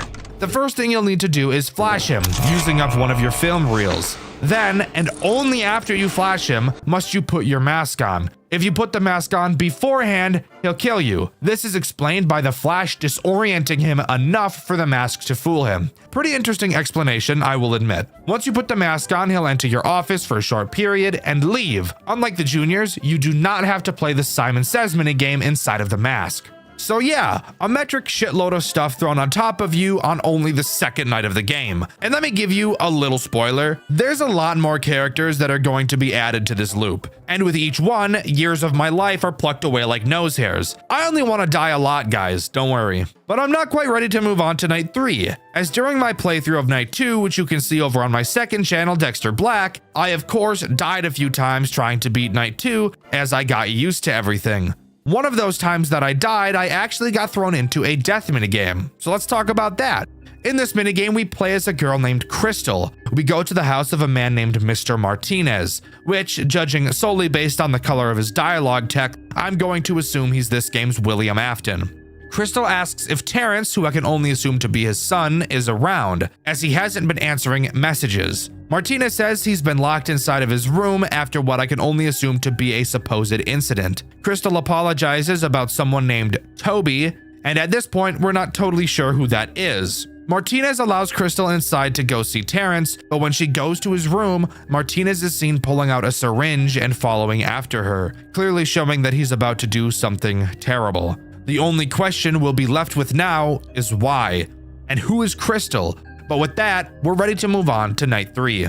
With night 3 coming along, we have even more characters thrown onto our shoulders, and I'm really not excited for it. We have another duo group of attackers that pretty much do the exact same thing. So let's talk about them first. These 2 characters are Balloon Boy and JJ. Yeah, that's right. Solar made JJ an actual threat in this game rather than just the Easter egg that she is in FNAF 2. Let's talk about Balloon Boy first. He will make his way to your left gate. Of course, like every other character, you won't be able to see him in your doorway. However, you won't have to watch him on the cameras either, as every time he moves, he'll make a sound cue. And the second sound cue he makes will signal that he's at your gate, and that you either need to close it or put your mask on. Either will make him go away. JJ is identical, except she attacks the right gate instead. Now, I mentioned these two were slightly different, and what they do if they get into your office is how they're different, since neither of them will actually end your run directly. If Balloon Bitch makes it into your office, he will quickly leave, but not before taking every single film reel out of your camera, forcing you to have to go through all of the cameras to find more. And at this point in the game, you really don't have the time to be doing that. Now, if JJ gets into your office, she'll do something so foul, I'm trying to hold back the vomit from spewing out of my mouth just thinking about it. If JJ gets into your office, she'll steal your fucking mask off the table. She will then teleport to a random camera in which you'll have to fucking find her and click on her in order for her to return it to your desk. Oh my fucking god, that is literally the most evil thing I've ever seen a character in a FNAF game do. Oh fuck. Oh, she took the fucking mask. I'm cooked. I didn't know she took the mask. I thought that sound cue from JJ was her. I thought the sound cue from JJ was her leaving. It was not. It was her grabbing my shit. She copped me. She copped on my shit. I'd rather JJ kill 6 more children than take my shit. I'm being honest. Oh, but guess what? We're still not done because there's still 2 more threats to talk about. I know I said 3 at the start of the night, but these 2 characters are basically 1 character, which is why I'm saying there's 2 more. These characters are Candy Cadet and Astro. The fuck me silly, backwards, forwards, upside down, flip me, bend me combo. Let me explain it. So, you'll need to watch camera 10 to see when either of these 2 leave. It's important you know who leaves first. If Candy leaves, he will approach one of your gates at random. You, of course, will not be able to see him at your gate without either flashing your camera or watching the cams to see when he enters. He also makes no sound cue either, so that's great. Once he's there, you'll need to close the gate until he leaves. However, shortly after Candy Cadet attacks, Astro will attack the other door shortly after. Now, you may be wondering why I mentioned how important it is for you to know who leaves camera 10 first. Well, that's because if Astro leaves first, he'll do something a bit different. If Asshole leaves first, he too will go to either of your gates. However, when he's at your gate, he'll start singing. You need to close which gate you hear him at until he leaves. And of course, when he does, Candy Cadet Hole will soon attack the other side. These 2 add so much more unnecessary stress to this game, and Solar Neon knew exactly what she was doing when she made this. Asshole. Before we move on to night 4, I want to talk about another death minigame I got while working on this night. It's literally an exact copy of the Give Cake minigame from FNAF 2. The only major difference is that we play as Farley instead of Freddy, and instead of a random crying child, we see a girl come to the entrance who in the programming is named Charlie. Soon after, a car pulls up to the building and a man in a bunny mask gets out. Now, while I would imagine this person is probably Martinez, I do have to point out that in the code, this character's name is Guillotine. And if you remember from the first game, is the name of the serial killer. So it appears we get to see the abduction before one of his many murders. But with that, we can move on to night 4. It got worse, guys. Let me tell you, it got so much worse. Way worse than I could have ever imagined. Not only does Night 4 add 2 more characters, but it also adds a brand new mechanic that makes this game far more stressful than it already was. To start, let's talk about the new mechanic, being able to turn off the power to the building. I bet you can take a solid guess where this is going. When the power is off, you obviously can't check your cameras. However, you can still put your mask on and close your gates. With that in mind, now on to the 2 threats this night introduces. Let's start with the simplest one, Mangle. Mangle has 2 ways of getting into your office, the big hallway in front of you, and the vent that's on camera 9. I've neglected to mention this vent up until this point, because Mangle is the only character to interact with it. Plus, you can't even see or interact with this vent in any way regardless. When you see Mangle in your hallway in front of you, you'll have to shut the building's power off. She'll swoop into the office for a few seconds and then leave, wherein you can then turn it back on. The vent is pretty much the same, but since you can't see the vent, the way you'll know you have to shut the power off is when you hear her in your vent. Turning off the power throughout the night when watching the cameras is so integral to this game's cycle is absolutely brutal. And the final character introduced on this night doesn't help with that at all. Withered Farley is the last character introduced on night 4, and he serves to be one of the most stressful yet. Once Withered Farley makes a successful movement opportunity, he will teleport directly to your main hall. Every time you flash the hallway, you'll be able to see him. Throughout the night, he'll slowly creep his way towards your office, and once he enters, as I'm sure you could have guessed from my intro of him, you'll have to shut the building's power off until he leaves. Mazel tov! I want to die. This is every single threat in the game. And let me tell you, completing this night was honestly one of the hardest challenges I've ever put myself through. And we're not even on to night 5 yet, so I'm really not excited for all that. But there is still one thing I want to talk about before we move on to night 5, and that's another death minigame I got while playing night 4. In it, we play as an unknown character seemingly on a camping trip with another unknown character. Child number 2 wanders off and we go to follow him, only to go deeper and deeper into the forest as we lose track of him. When we find him again, we see him trapped in the back of someone's car as it drives off. Maybe got some inspiration from the FNAF movie, just a hunch. Shortly after, Farley jump scares us.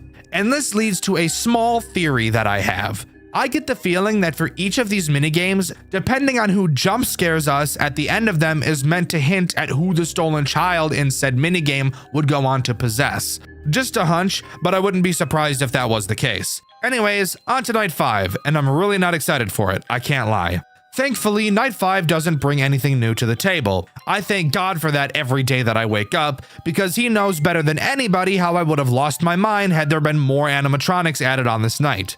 However, there is something very interesting to note about this night. 1, I never got a death minigame like I was hoping for, but that's fine. And 2, something very interesting happens once you complete the night. I'll let Dxtr Black take it away. Subscribe, by the way. Ooh! Oh! I need to relax.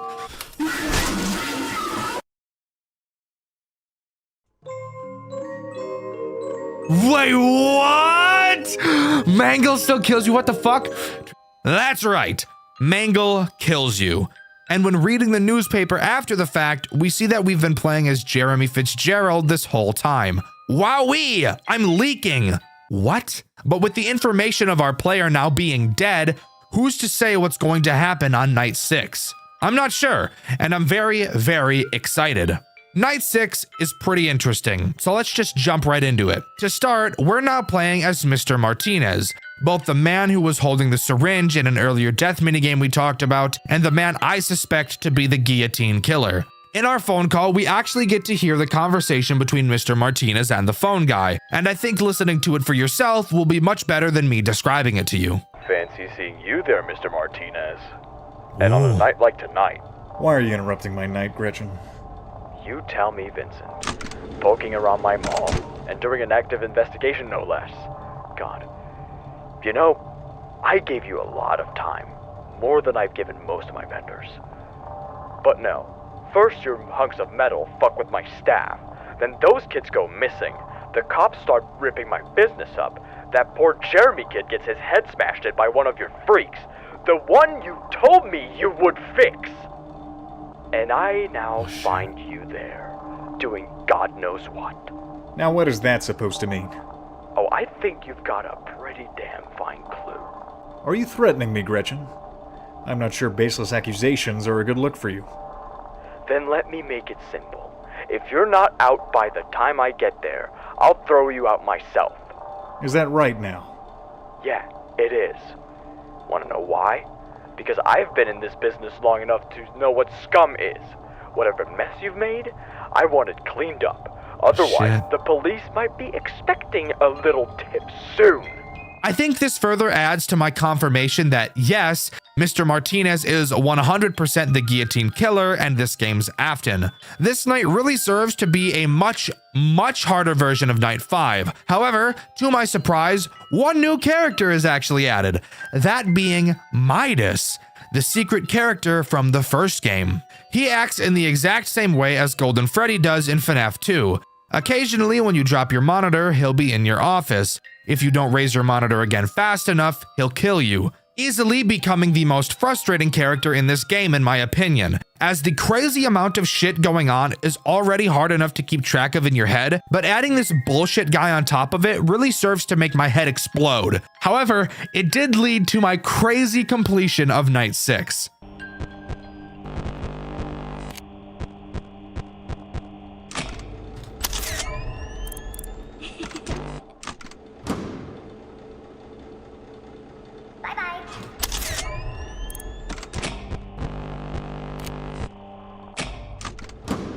Fuck, I'm dead. What? Holy shit! Tell me that's not the craziest completion you've ever seen. Yeah, I thought so. But with that, Farley's Jr. closes down due to a bunch of bullshit that was completely expected, and Swing Shift at Farley's Jr. comes to a close. At least, that would be the case if we didn't have a bit more lore stuff to talk about, since with Midas actually showing up, I'm sure you could have assumed there's some stuff I was able to find. To start, by going into the extras menu and checking out the characters, moving over to the withered characters, you'll actually see missing posters for each of them, adding to my theory of depending on who jump scares you equating to who the dead child possessed, with Garrett possessing Farley, Charlie Emily possessing Basil, Terrence Martinez and Crystal possessing Jailhound, and an unknown person possessing Charlie. Why is this unknown? Well, because I never actually got Charlie's death minigame. But let's go take a look at it, shall we? In this minigame, we play as Susie Rosa. We walk around town until we eventually stumble across our dog, dead in the middle of the road, clearly being hit by a car. Shortly after, a car pulls up next to us and the guillotine killer steps out, telling us that he can fix our dog if we get in the car with him. And I'm sure you can imagine what he does to her next. And speaking of minigames, there's still plenty to cover. Let's rapid fire through the minigames I never got in my playthrough over on my second channel, Dxtr Black, starting with the minigame called Riverbed. We play as an unnamed little boy in the rain. We walk past the place where Susie's dog was killed, and continuing forward, we see the guillotine killer dropping the body of presumably one of his victims in the lake before he is then attacked. And if you remember, this is probably his third victim, which was referenced in one of the papers in Farley's 1. The next minigame is called Save Them. We play as Withered Farley as we follow the marionette through the building. She spells out save them as we travel, but before we can get to the exit, the killer steps in and smashes the marionette to pieces. And finally, we have Late Night, a minigame that's really just a cutscene. We watch a mother talking on a payphone while her daughter is clearly trying to get her attention. Eventually, she wanders off, only for us to see the killer's car whiz by, presumably, I would imagine, hitting her with it, although no sound cue is heard to indicate that. The mother goes to look for her, and then we get jump scared by the marionette, which would tell me that this little girl would go on to possess her. Oh yeah, there actually is another minigame that I got, I just didn't mention it for some reason, so I'll mention it now. It's called I'm Sorry. This one is also just a cutscene, and in a much different style from the others. A boy is sitting in the hospital with Mr. Martinez. They're watching the corpse of an unknown person completely wrapped in gauze. Looking back at Martinez, we see this unsettling image. And with that, that's all of the cutscenes in this game covered. However, we're still not quite done talking about stuff I was able to find. To start, there are several newspaper articles to read just like in the first game. Each appears at random when you click the paper stack in your office. They read, Marvelous Mimic Man. The winner of the 1995 Henton's Robotic Fair has been announced to be Vincent Martinez's Marvelous Mimic Man. This robot won due to its impressive state-of-the-art AI that allows it to near perfectly mimic the actions and poses of anyone around it. Vincent Martinez, the proud creator of the Mimic Man, has made a statement on winning first place. I am honored to receive this award. Thank you to the judges and especially the voters who made this happen. I hope to show you more of the Mimic Man and other creations like him soon. Farley's closes its doors. Lawsuit from Showbiz Pizza Time Incorporated closes down beloved family restaurant. After a long and grueling trial, Showbiz Pizza Time Incorporated has won its lawsuit against New Edge Incorporated, the owners of Farley's Fun Zone. The lawsuit alleges that New Edge Incorporated not only plagiarized multiple of its characters, but also stole confidential blueprints and schematics for their animatronic mascots. As a result of New Edge losing the lawsuit, They have been ordered to pay Showbiz Pizza Incorporated $3 million in damages. While New Edge has yet to make a statement, their decision to shut all of their 10 Farley's Fun Zone locations has sent a clear message. Obituaries: Abigail Leslie Emily, September 5th, 1954 to July 30th, 1985. Abigail was born on September 5th of 1954. She grew up in a lovely house down north before moving to Utah and marrying a brilliant husband and having a lovely daughter, both of which were unfortunately taken away from her too soon. Abigail tragically killed herself on the 30th of July, 1985 via a self-inflicted gunshot to the head. We hope that Abigail is in the warm light and with her husband and daughter. So, a robot that can mimic people made by Martinez, a plagiarism lawsuit for blueprints and schematics, and a woman who tragically killed herself, each with something redacted. And of course, after getting killed by Midas, there is an additional paper you can read. Tragedy at Midas's. 10-year-old boy bitten by animatronic. This afternoon at Midas's Galactic Pizza Palace, one 10-year-old boy, Tobias Martinez, was bitten by one of the establishment's animatronic characters. It was reported that he was shoved inside its mouth by 4 children who have yet to be identified. Police have not yet confirmed if this is a murder attempt or freak accident, although they are still investigating.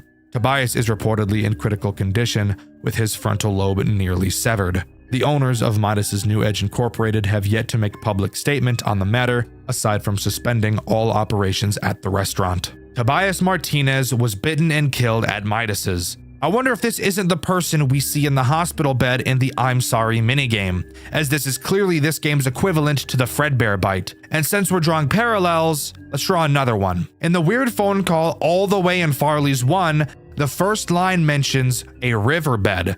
And what do we see in one of the death minigames? That's right, the guillotine killer throwing a body into a riverbed. Whose body this is, though? No other than Thomas Fiver, Martinez's third victim.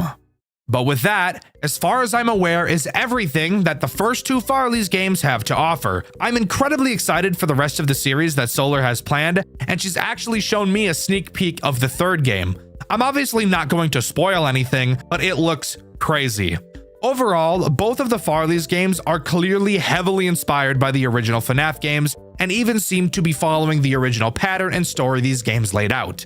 And I honestly really like it. As I continue to make videos talking about Five Nights at Freddy's games, as each week goes by, I grow more and more nervous that I will eventually run out of interesting games to talk about. Obviously, the next choice would be to start talking about random horror games until new FNAF titles are released. However, recently I found a FNAF fan game I have never heard of before. A game so interesting I couldn't help but get sucked right into it. The game we'll be talking about today is Night Watch at Freddy's, a FNAF fan game that pretends to be an official demo of the original Five Nights at Freddy's games, but is really hiding some incredibly dark secrets. Stick around because you're not going to want to miss out on this one. This is truly one of the most interesting FNAF games I will ever talk about on this channel. So sit back, relax, and join me today as we dive into the depraved world of Night Watch at Freddy's. Night Watch at Freddy's does not begin in the way a normal FNAF game typically begins. I've actually never seen any FNAF game start in the same way that Night Watch at Freddy's does. Upon pressing start, we're greeted to the night screen, where you can already see something interesting. You have the classic live system that was originally supposed to be in the first Five Nights at Freddy's. But let's pause for a second and back way the fuck up. Take a look at this title screen. Do you notice anything strange? Well, if you said that the creator of the game's name looks a bit weird, then you'd be correct. It says the creator's name is Scott Cawthorn, clearly an alternate version of Scott Cawthon. But that's not where it ends. Right next to the name, we can see the year 2014. Spoiler alert, this game was released in 2025. Let's cut to the chase of why I wanted to talk about this game, as clearly there's something weird going on.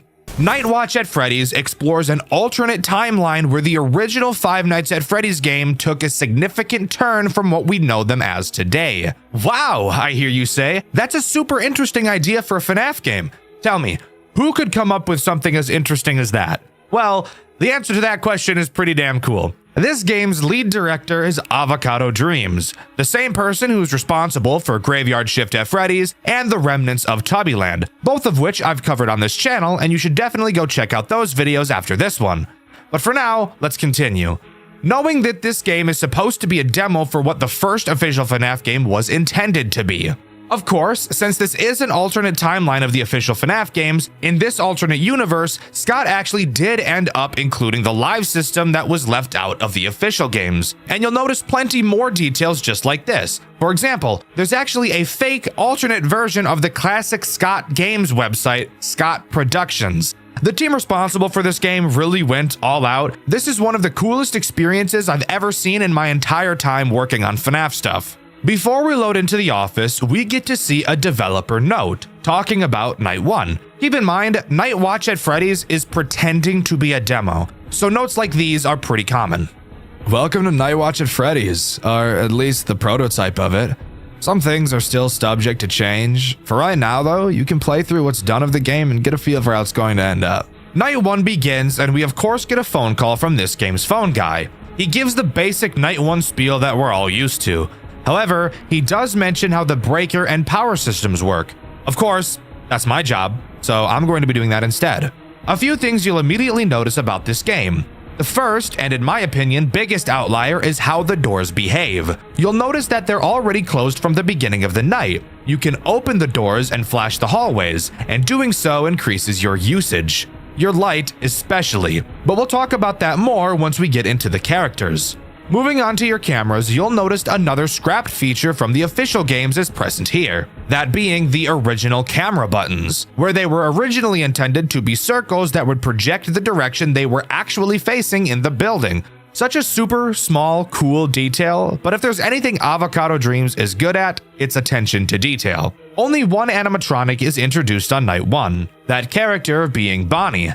Of course, this is an alternative FNAF 1 after all, so keeping the overall order of the character introduction does make sense. Bonnie, as I'm sure you could have guessed, is pretty simple to deal with overall. Bonnie's goal is to get to your left door, exactly how he does in the original. However, the way you deal with him is different, and he also introduces a new mechanic in the form of points into the game. Once Bonnie reaches your left hallway, staring at him on the cameras will stall him. This will become integral once we start talking about another character that gets introduced. While you're stalling Bonnie, you will get 5 points around every 0.5 seconds. So the longer you watch him, the longer he doesn't move, and the more points you obtain.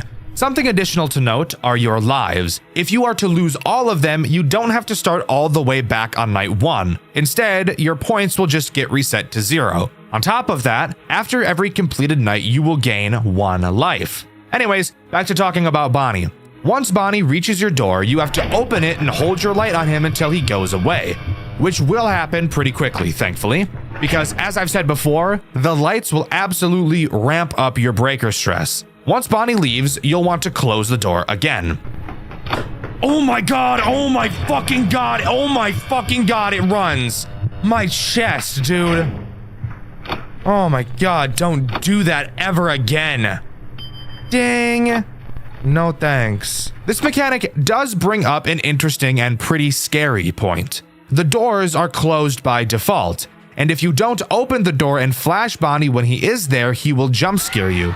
So that brings up the terrifying realization. Bonnie is strong enough to open the door if he really wanted to. Put yourself in the shoes of the Night God for a second. If that doesn't scare the absolute piss and shit out of you, I don't know what will.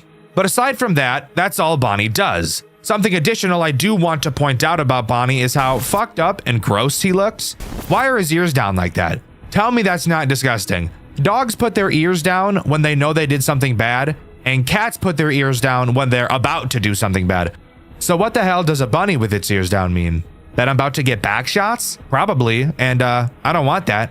Nice job getting past the first night. Still wondering what I should do with that raccoon. If anyone has any ideas, please let me know. Night 2's phone call just explains one of the new characters. Additionally, Phone Guy says he's going to drop the script the company wants him to read and instead just tell some stories during the phone calls, which he doesn't end up doing this time around. However, towards the end of the call, his dog runs into a fucking door like a moron, and then he ends the call to go take it for a walk. I think that's supposed to be a hint for one of the characters this night introduces, because I have no idea what else that could be. Like the official FNAF 1, Night 2 introduces 2 new threats, Foxy and Chica. Let's go over Chica first, since she's pretty much just Bonnie with a small difference. She will do the same thing that Bonnie does, except she'll go to the right door instead. Same thing goes. Staring at her in the right hall will stall her, and while you stall her, you'll gain points. However, the difference with Chica is how you deal with her once she reaches your door. You still have to open it, but instead of holding the light on her, you have to flash your light at her. Now, come in real close and let me give you a little tip about clicking on things in almost any Click Team Fusion game. The way Click Team seems to register clicks can be delayed depending on your mouse position. I actually first noticed this during my playthrough of Tyke & Sons Lumber Co. a few months ago. If you keep your mouse stationary and click on something really fast, Click Team will not register every click you make. However, if you click, move your mouse slightly really fast, and then click again, then it will register every click. This is exactly how you can get Chica to go away really fast. If you jitter click your mouse and whip around the cursor in a small enough area over the lever, you will flash the light really fast, making Chica leave faster. Fun fact, you can also use this clicking method to ring the bell on your desk really fast and make your grandma's tinnitus act up. But you didn't hear that from me. The other character this night introduces is Foxy, who for some reason is gender swapped in this game. Not really sure on that decision. Maybe Foxy was going to be a girl in the official games, but Scott changed it, and this game is drawing from that. Or who knows, maybe Avocado Dreams just wanted a female Foxy. Either way, it's not really important. Foxy almost works the same way she does in the original. She still has multiple phases she will go through before charging at your office. However, I'm unsure if being on the camera stalls her this time around. After she gets to her final phase and disappears to charge at your office, you'll have to check Pirate's Cove and look at her sign to see which door she's charging at, since yes, she can attack both. Once you know which door she's going to attack, all you have to do is open that door and wait for her to arrive. She'll lean in and yell at you before running back to her cove. From there, you can just close the door and easy peasy lemon dick, she's been dealt with. Keeping this one short since I haven't really been feeling the best lately. The more I work on this project, the more I feel like it's not aligning with what I've learned over the years. The overall themes are just... I guess it's just something I'll have to get used to. Hopefully it won't impact development too much. Also, I keep getting questions on how to deal with the Golden Freddy. The statue in the entrance doesn't move. There's not even any coding for it to move. I don't understand what you all are talking about. Night 3's phone call is an interesting one. It begins with the phone guy telling us about his dog running into the door. Idiot ass dog. Cats are way better anyways. He starts talking about the new character, a puppet, and about how it really creeps him out. You can tell by the sound in his voice that he really doesn't like this thing. Dog. It freaks me out. He explains how to deal with it and abruptly ends the call by yelling at us to not let it out of our sight. So, as I'm sure you could have guessed, the new threat on this night is the puppet, which I'm sure you already knew was not in the original FNAF 1. So, how is this character going to work?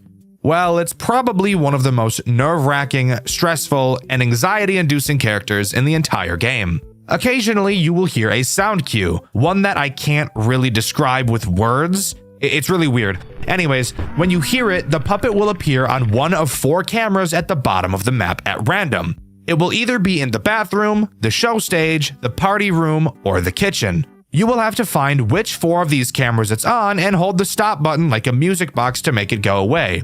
If you don't do this in time, the puppet is going to plow on that pussy. Jesus Christ, what is wrong with me, bro? Oh my god. Put me in a fucking cage, dude. Overall, it doesn't add anything too crazy to the mix so far. Your strategy at this point should be watching Foxy and the 2 halls, staring at Bonnie or Chica to desync the 2 from attacking at the same time, and whenever you hear the sound cue, go deal with the puppet. Overall, not too bad, but night 4 is when things really start to ramp up. This is getting a bit crazy. I thought adding more depth would increase the replayability, but it's honestly overwhelming. Maybe I'll just change it so Freddy only appears during the power outage, but that might be a bit lame. Time will tell, I guess. I'm worried that having so many different things to do might be too much. Also, added the ability to ring the bell on the desk. Thank Lane for that idea. Night 4's phone call gets pretty serious. The phone guy explains that the animatronics are not acting right at all, going places they shouldn't be going, snapping their jaws shut, which they shouldn't even be programmed to do. He mentions Freddy specifically, and how one time before showtime, they found him in the garage of the building, staring at the main power breaker. So yeah, that sounds like Bad News Bears. Get it? Bears? Like Freddy because he's yeah, you get it. Night 4 introduces this game's final threat. Obviously, it's Freddy. And Freddy ties this game's loop together by single-handedly being the most stressful character in the entire game and making every other character feel 10 times more stressful than they already were. Just like the puppet, Freddy will occasionally laugh. When he does, that signifies that he has moved cameras. Freddy can move between only 5 cameras, and getting to your office is not a concern of his. When he moves off the show stage, he will either go to the bathrooms, the party room, the back room, or the kitchen.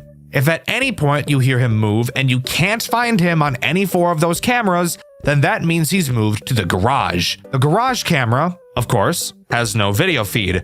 So the only way to know for sure if Freddy is in there is by checking the 4 other possible cameras he can be in. When you know he's in the garage, you will be able to use the garage's camera scanner. The scanner will then shock the absolute living shit out of him and make him piss off. If you don't shock him fast enough, he will punch the shit out of your breaker and you will completely lose power. So there you go. There is every single character at the same time. Can you see how stressful this could be?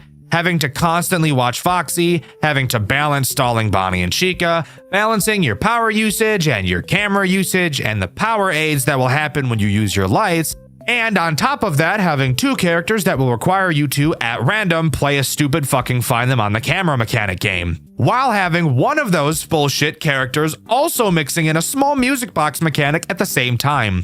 Does that sound a little bit overwhelming? If you said yes, that's because it kind of is. But in all honesty, I love this gameplay loop. Sure, I'm not a fan of the find them on the camera mechanics at all, but somehow this game manages to make every single action you do feel satisfying. It's really hard to put into words, and I would highly recommend you check this game out for yourself, or ideally watch my full playthrough over on my second channel, Dxtr Black. Link in the description. Nothing really to mention here.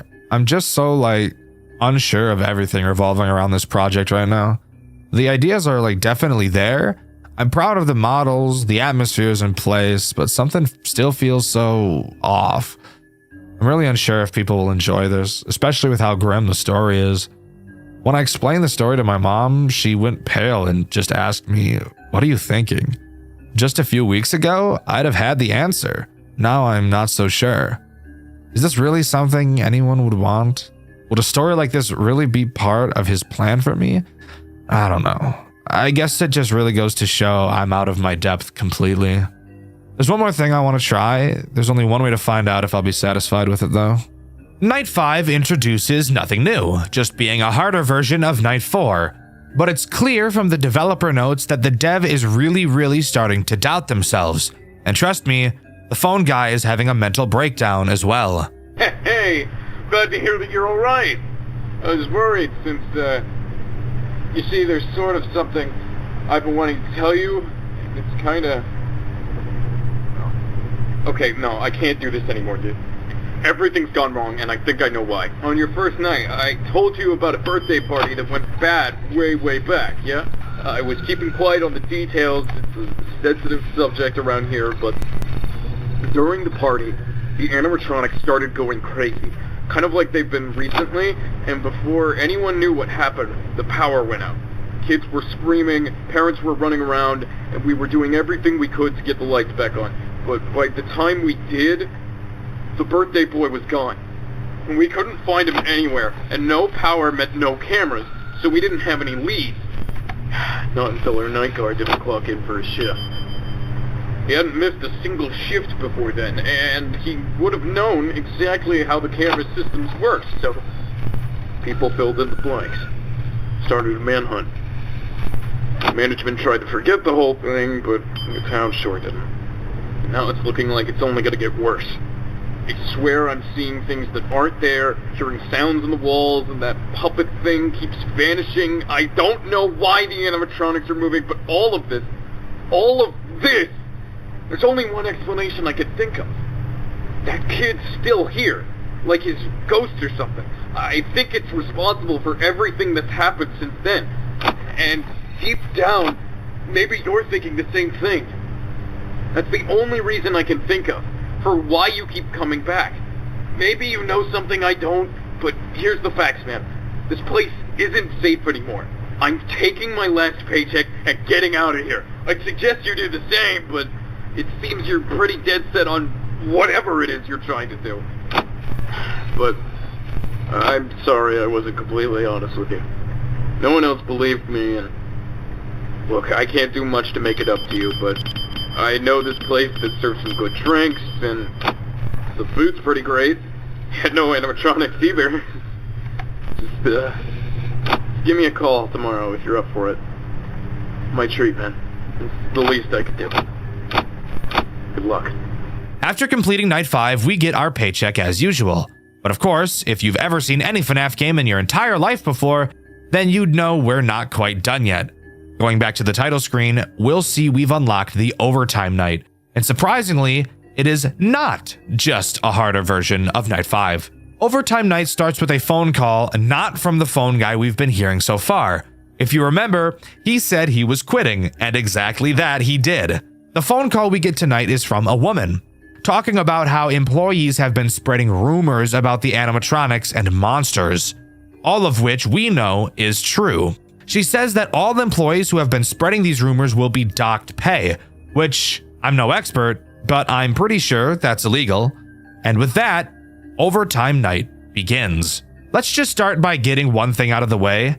This night is stressful. However, it's really fun. The entire game is really fun. When I first heard this game was made by Avocado Dreams, I was really scared it was going to be incredibly fucking hard like Graveyard Shift and Remnants of Tubbyland. But to my surprise, while yes, this game definitely isn't easy, there is very little RNG that is overwhelming, and I was actually able to complete this night. Overtime Night introduces one final threat, which this game calls Jailbird. Jailbird is not at all a hard threat to deal with. I feel like she serves more as a nuisance character that you need to spend time on more than a threat that will actually get you killed. Editor, don't you dare think about playing the clip where I died to her. You know full well I died there because I didn't fully understand how she worked yet. Don't even start with me, Buster. You're on thin ice, bitch! Ooh! Ooh! What the fuck was that thing? Whoa! Whoa! What the hell was that thing? Jailbird will wander around your cameras in an attempt to get to your garage. When she gets to the garage, she'll start to open the garage's door. When it opens, she will, for some reason, be at the front door to your office, which up until this point has never been used. If you take a look at the map, I'm not entirely sure how her opening up the garage door makes her end up here. That doesn't make much sense to me, and is why I didn't fully understand her at first. Editor, piece of shit! When you know she's behind that door, you will have to quickly spam open and close your camera. This will make her slowly emerge from behind the door and eventually leave your office. How does this make sense whatsoever? I have no idea. Don't question it. Boss character, hooray, hooray, weird shit! This night is very fast-paced, but because of the way all of the mechanics in this game work together, it serves to be an incredibly satisfying and enjoyable night overall. The difficulty is definitely high, but it is in no way overwhelming like some of Avocado Dreams' other games, which I, as someone who is dog shit at FNAF games, can really appreciate. Of course, you also have your custom night, but on top of that, after beating Overtime, you get access to Aggressive Mode, an optional setting you can use to play through the entire game again, with all of the characters having movement opportunities more often. I, for obvious reasons, did not try to complete this mode. However, I know there are some people crazy enough to complete it, and I congratulate all of you who were able to, because watching playthroughs of Aggressive Mode is actually insane. And of course, it wouldn't be a FNAF game without some secrets and Easter eggs, so we might as well cover those as well, right? The first Easter egg is a Golden Freddy Easter egg. I'm not totally sure how it's pulled off, but just taking a look at the video I found, it seems like you need to flip your camera up and down a few times, then sit on the show stage camera. Golden Freddy should start reciting a Bible verse. Interestingly enough, the Bible verse he's saying is about Hebrews who created a golden calf to worship right before they were freed by God. Exodus 32:31. Afterwards, when you pull the camera down, you'll get this jump scare. In one of the earlier dev notes, the developer mentions a raccoon character that they didn't know what to do with. So during my playthrough, which you can see over on my second channel, Dxtr Black, I thought the final character in the overtime night was going to be this raccoon, but obviously I was wrong. However, there is a chance you can find these renders of him throughout the game. But as far as I'm aware, that's all Night Watch at Freddy's has to offer. I'm pretty confident that we will be getting more games in this series, since it seems the developers' dive into turmoil is only just beginning. And you better believe I'll be around when and if those sequels or prequels come out.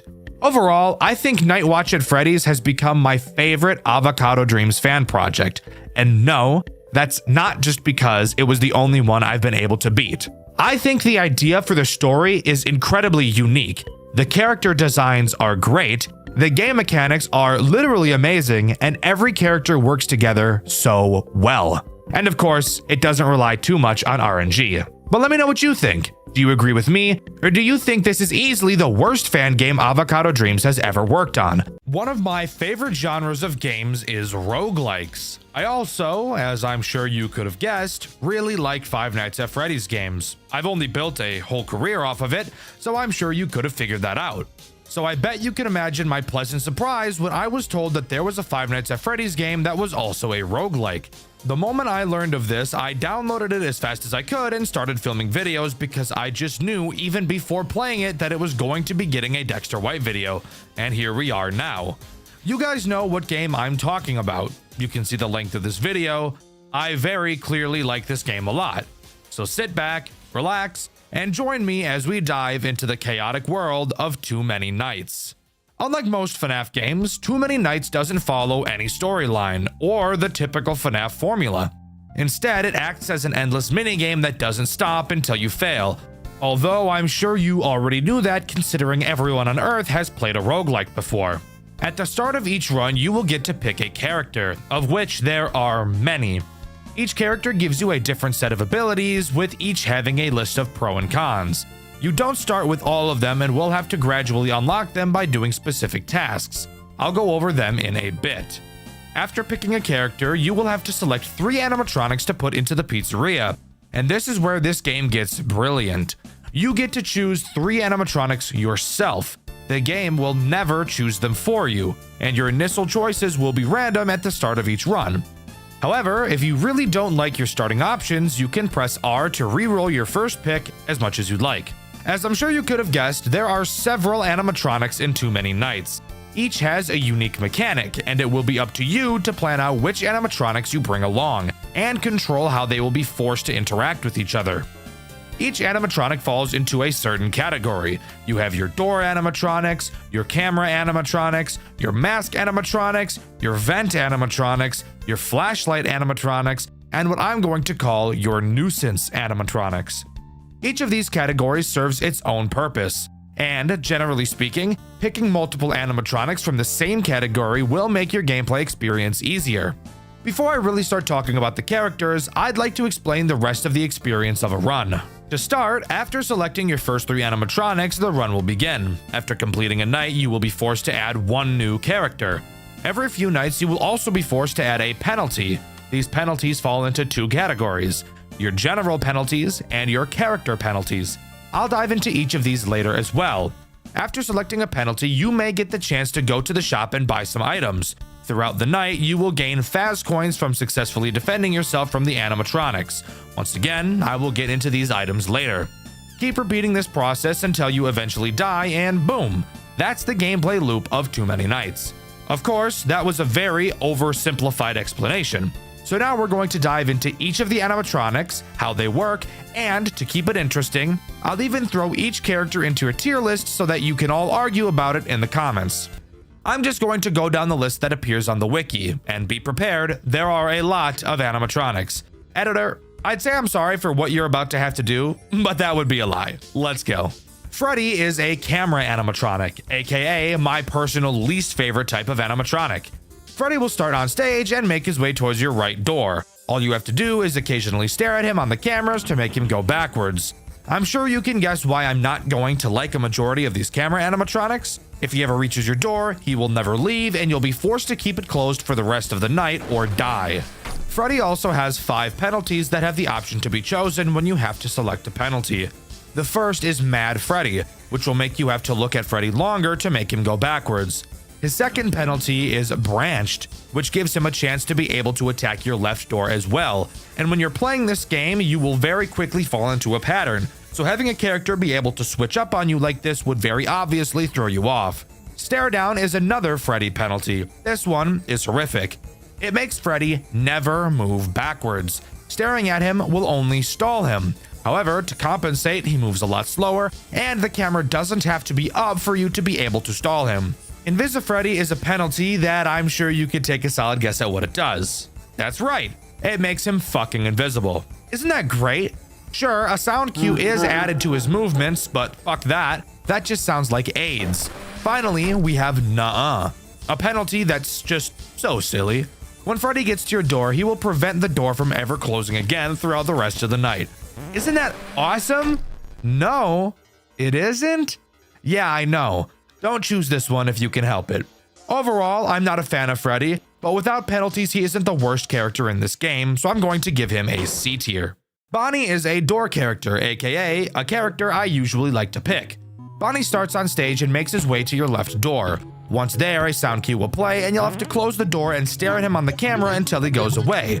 Then you can open the door again. Incredibly easy character, however he does have 3 penalties. Cutting is a penalty that makes both Bonnie and Chica take shorter paths to your doors. Because of how easy both of them are to deal with, this penalty isn't too bad. Quiet Steps makes Bonnie and Chica not make sound cues while at your door, so yeah, fuck that. No other words need to be said.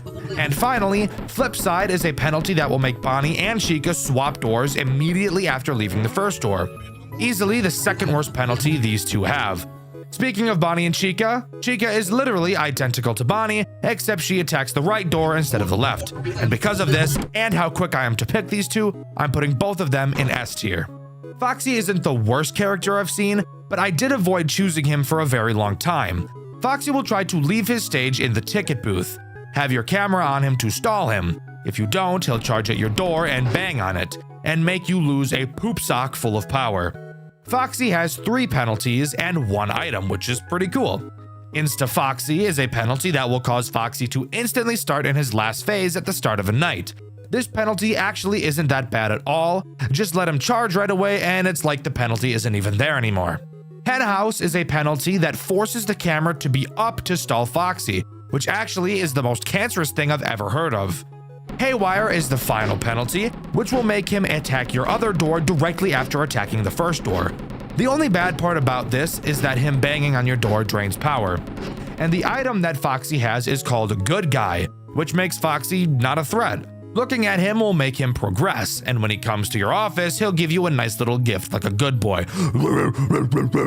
Because of how much of a non-issue he is if you balance him properly with the other characters, I'm putting him in B tier. Mangle is a vent animatronic, and she's honestly not that big of a problem. She'll move through the cameras into one of your vents. All you have to do is put your mask on when she's in a vent. She will enter the office for a short period and then leave. I personally hate having to use the mask in this game, so I try my best to avoid characters that force that, but Mangle is probably the easiest of them. Mangle does have 3 penalties. Anger Management is a penalty that makes looking at Mangle speed her up. Aggressive Mangle is a penalty that makes Mangle force you to put the mask on for longer. And finally, Slithering In is a penalty that causes looking at Mangle in the vents to make her immediately appear in your office. Overall, I hate the mask mechanic. However, Mangle isn't the worst mask character in the game, so I'm giving her a C tier.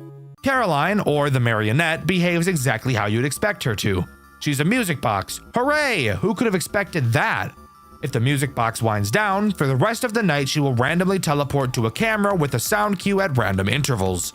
You will have to find her and stare at her if you don't want her to kill you. She does, however, have a whopping 6 fucking penalties, so that's just amazing. Let's go over all of them quickly. Winding down makes you have to wind the music box for longer. Moving box makes the music box move to a random camera every time you pull the camera down. AIDS. Muted music makes her not make a sound cue when she teleports to a camera. Show stealer gives you less time to find her while she's away from the music box. Last stand is really ass, by the way. When it turns 6 a.m., Caroline will teleport to a random camera, and the night will only end once you find her. Dude, there's nothing I can do about that. I can't do anything about that. That's just fucking cooked, bro. I can't do nothing about that. And finally, the worst penalty yet, Caroline Carousel, which will make her be away from the music box the entire night. Genuinely, never pick this penalty. Caroline is definitely annoying, but in all honesty, the music box is pretty forgiving until much later nights. So, because of this, I'm only putting her in D tier. Lizzie is the first non-FNAF canon character we'll be talking about. Fun fact, there are a lot of non-canon characters, but I think that's what adds to this game's charm. Lizzie herself isn't actually the threat. She spawns down bitty buds in your office while your camera is up. Simply hold your flashlight on them and they'll disappear. If there are too many, they'll call Lizzie and she will then kill you. Lizzie has 2 different penalties as well. Speedy Bud will make the bitty buds call Lizzie to your office faster, and Help Wanted will turn the brightly colored bitty buds into dark colored plush Lizzies, which are much harder to see in the very purple office. Lizzie is one of my favorite characters to see in my runs. I love flashlight characters, and I really love office characters. So because of this, I'm giving her S tier. BB is a bitch, but I'm sure you didn't need me to tell you that. And of course, they gave him the worst mechanic of all time. At random times, he will teleport to a random camera with a sound cue. Hello? You will have to find which camera he's on and hold the flashlight on him. Bye-bye. If that wasn't bad enough, his penalties make him even worse.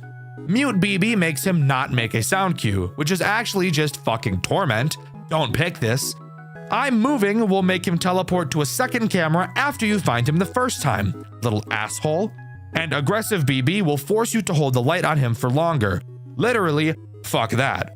I'm sure from the tone in my voice, you can tell I really don't like BB, so because of that, I'm obviously giving him an F tier. Sparky the dog is a camera character that makes me piss blood. He's in the storage room and has 4 phases he will move through before appearing in your office and forcing you to put the mask on for a decently long time. To prevent this, all you have to do is stare at him on the cameras, something I've already made clear I'm not a super huge fan of. He also has 3 penalties if your urine wasn't already red enough. Mad Sparky will force you to look at him on the cameras for longer to push him back. Sparky Speedy will make Sparky move faster, obviously. And Aggressive Sparky will make you put the mask on longer if he enters the office. I don't like camera characters. I hate the idea of staring at a character to stop them. D tier. Percy Poodle, yes, from Playtime with Percy, is easily one of the best characters in the game. Being an office flashlight animatronic, all he does is have multiple phases in front of the big office window. He'll start pounding on the glass in his final phase, and you'll then have to hold the flashlight on him to make him go back. He also only has 2 penalties, and both of them really aren't that bad. Aggressive Percy will make him only go back to his last stage the first time you deal with him, but only the first time, so who cares? And Mute Percy makes him make no sound cue when he's pounding on the glass, so just open your eyes and this won't be a problem. Percy is simple. Percy is always an easy pick. S tier. Rowan Rat, on the other hand, is actual fucking torment. At random times, he will appear in any of the 4 corners of the building. When you see him in one, shock him and he'll go away. You will also have the ability to use a radar to detect where he is and where he's going. Oh yeah, and you only have a certain number of shocks, so that's just terrible. He has 4 possible penalties, and all of them are worse than death. Aggressive Rowan gives you less time to shock him. No radar removes the fucking radar, making you constantly have to check all 4 corners yourself. Less shocks obviously gives you less shocks, as the name would suggest. And Invisi-Rowan makes him fucking invisible. Fuck that. Never in a million years am I picking that shitty option. Rowan by himself isn't the worst, but if you get any of his penalties, which will happen eventually, he becomes a nightmare. So I'm putting him in D tier. Maple is almost a good character, but because it's not the only character you'll be up against, it's hard to find it as an attractive pick. At the beginning of each night, it will require you to collect a certain amount of plushies. This number increases with its AI value. You will then have to search around the cameras for these plushies. If you don't find them all before 6 a.m., it'll kill you. Amazing mechanic, but again, it's not the only one, so it's really just more of a pain in the ass. It does have 3 penalties. What are those? Well, Early Killer will have it check if you have the plushies at 5 a.m. rather than 6. Hidden Counter will literally just make it not tell you how many plushies you need to find, which is bullshit. And Restock will add a timer to how fast you need to find the plushies. If you don't find them in time, it'll re-hide all the plushies again, forcing you to find them all in pretty much one go. Again, it's not the worst, but can easily get out of control on later nights when you start to only focus on certain cameras while it has the large plushie counter. So I'm going to give it a C tier. Noelle is another very interesting character that easily has the chance to be forgotten about. When you start the night, a pair of scissors will appear on a random camera. At complete random, Noelle can appear in the office with a sound cue. When it does, you need to find the scissors and click them to make it go away. The scissors will then teleport to another random camera. If you don't click the scissors, it'll force you to put the mask on for a few seconds, which is a long time in this game. Noelle, of course, has 3 penalties. Pull down will make it forcefully pull down the camera when it enters your office, which could honestly be seen as a good thing. Bro, that's not okay. I fucked myself. Having the force pull down from Noelle mixed with the Roby absolutely fucking creamed my ass, dude. Aggressive Noelle is terrible. When it enters your office, if you click any camera aside from the one with the scissors, it will immediately make you put the mask on. And Crazed Teddy will cause it to insta-kill you instead of putting the mask on. A certain item does affect Noelle, however. If you have Chill Pill, you will get 4 additional seconds to put the mask on when it attacks you, which is a lot of time in this game. I'm not a huge fan of Noelle, especially not when it has Aggressive on, so because of this, I'm going to put it in C tier. Melatonin is a real bitch of a character. It moves around the cameras, but it's invisible when it does. You'll hear it laughing in one of your ears, and on the 3rd laugh, you'll have to close the door of whichever side it's on until you hear it leave. It has 2 penalties that just serve as the salt in the wound as well. Switch Up is easily the worst. Before it moves, you'll have to check the dining room to see a counter for how many laughs it'll have before attacking, now being randomized from 2 to 4. Unplanned only makes its first laugh on the correct side, needing you to remember which side it was originally on. I don't like characters that I can't see. I also find it really hard to keep a timer in your head like you need to do with Melatonin, so because of this, I'm putting it in D tier. Lydia is a dog.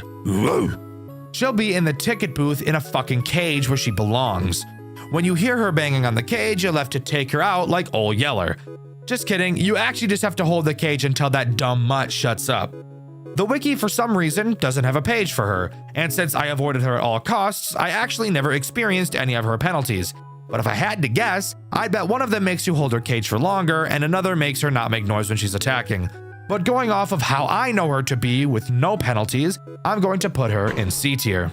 Amber is a character that at first didn't seem too bad, but will very quickly become a run killer. She begins at the entrance. At random times, she'll hold up a playing card with a suit on it. You will then have to click the corresponding suit on the cameras or she'll kill you.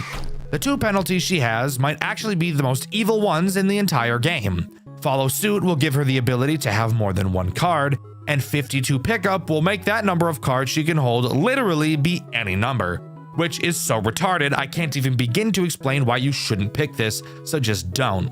I thought Amber would be great, but I very quickly started to avoid her whenever I could. C tier. CG is annoying, a nuisance character, but not very hard to deal with unless you get unlucky.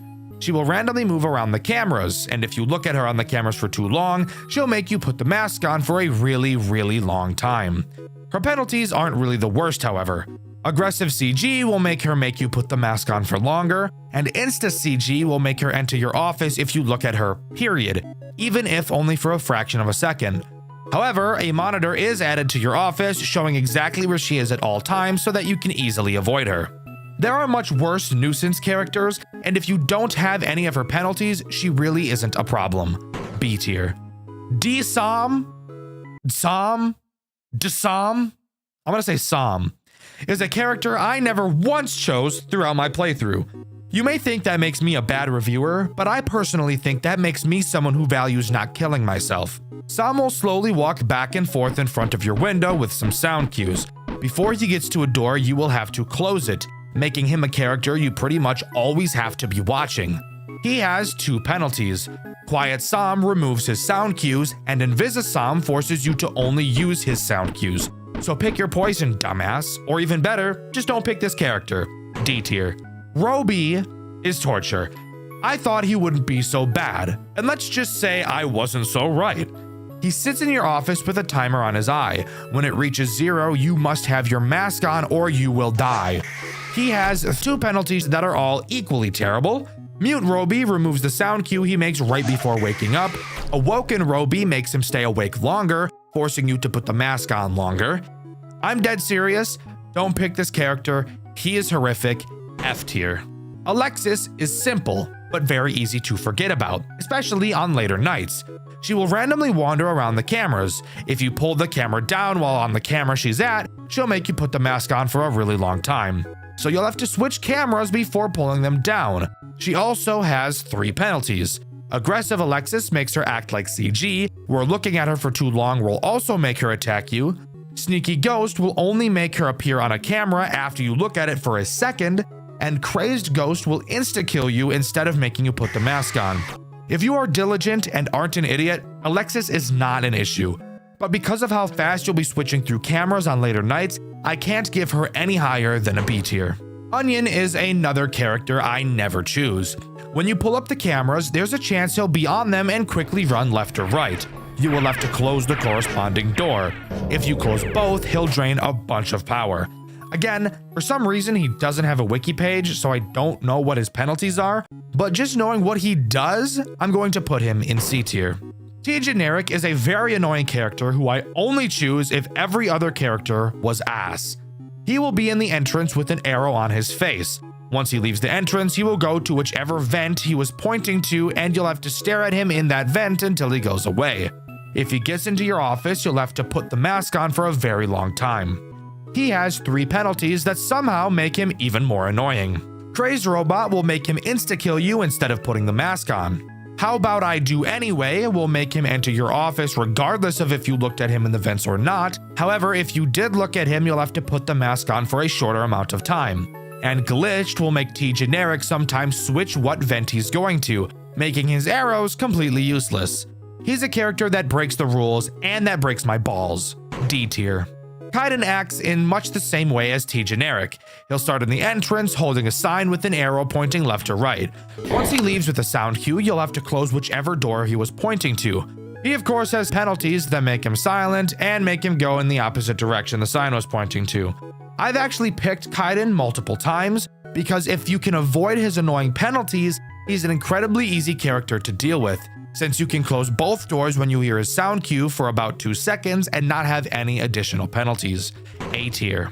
The ink monstrosity is always an immediate pick for me.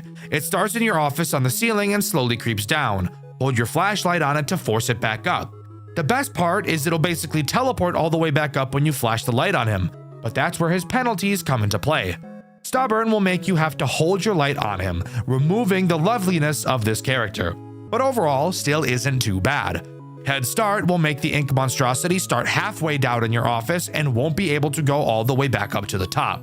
Easily the worst penalty this character has. I love this character, always an immediate choice for me. S tier. Robo Popcakes is a character I initially avoided, but eventually grew to really like picking. At random, he'll spawn on your cameras. Not a specific one, he'll just be an overlay. You will have to match up 2 patterns using the arrows on the overlay, and once you do, he'll disappear. If you don't do it in time, you'll die. This character is always one I liked choosing because of how likely I am to pick characters like Bonnie and Chica, because while I stare at them on the cameras, I can deal with RoboCake, killing 2 birds with 1 stone. He has 2 penalties. X = X minus 2 gives you 2 less seconds to align his face, and Pop Time will only cause time to progress when you complete a Robo Popcakes attack. Overall, even with max penalties, Robo Popcakes isn't a terrible character. A tier. Entity 12 is pure masochism. They'll start in the storage or maintenance and move down your hall. Watch them on the cameras to make it go back. If they get to your office, they'll make you put the mask on for a long ass time. And get this, the 2 penalties they add doesn't make it any better. Aggressive Entity 12 will make you put the mask on for the rest of the fucking night if it gets into your office. And Run Killer will literally start with it inside of your office and it will never leave. Literally fuck that, fuck this character, F tier. Mura is a character I'd highly recommend not picking if you have other characters that don't want you spamming through cameras, because you will have to be doing that a lot with Mira. Mira will be in the kitchen the entire night and will require you to feed her candy. If you don't feed her enough, you'll die. Candy will randomly spawn throughout the cameras, so you'll have to surf through them to click on them. The penalties she adds are brutal.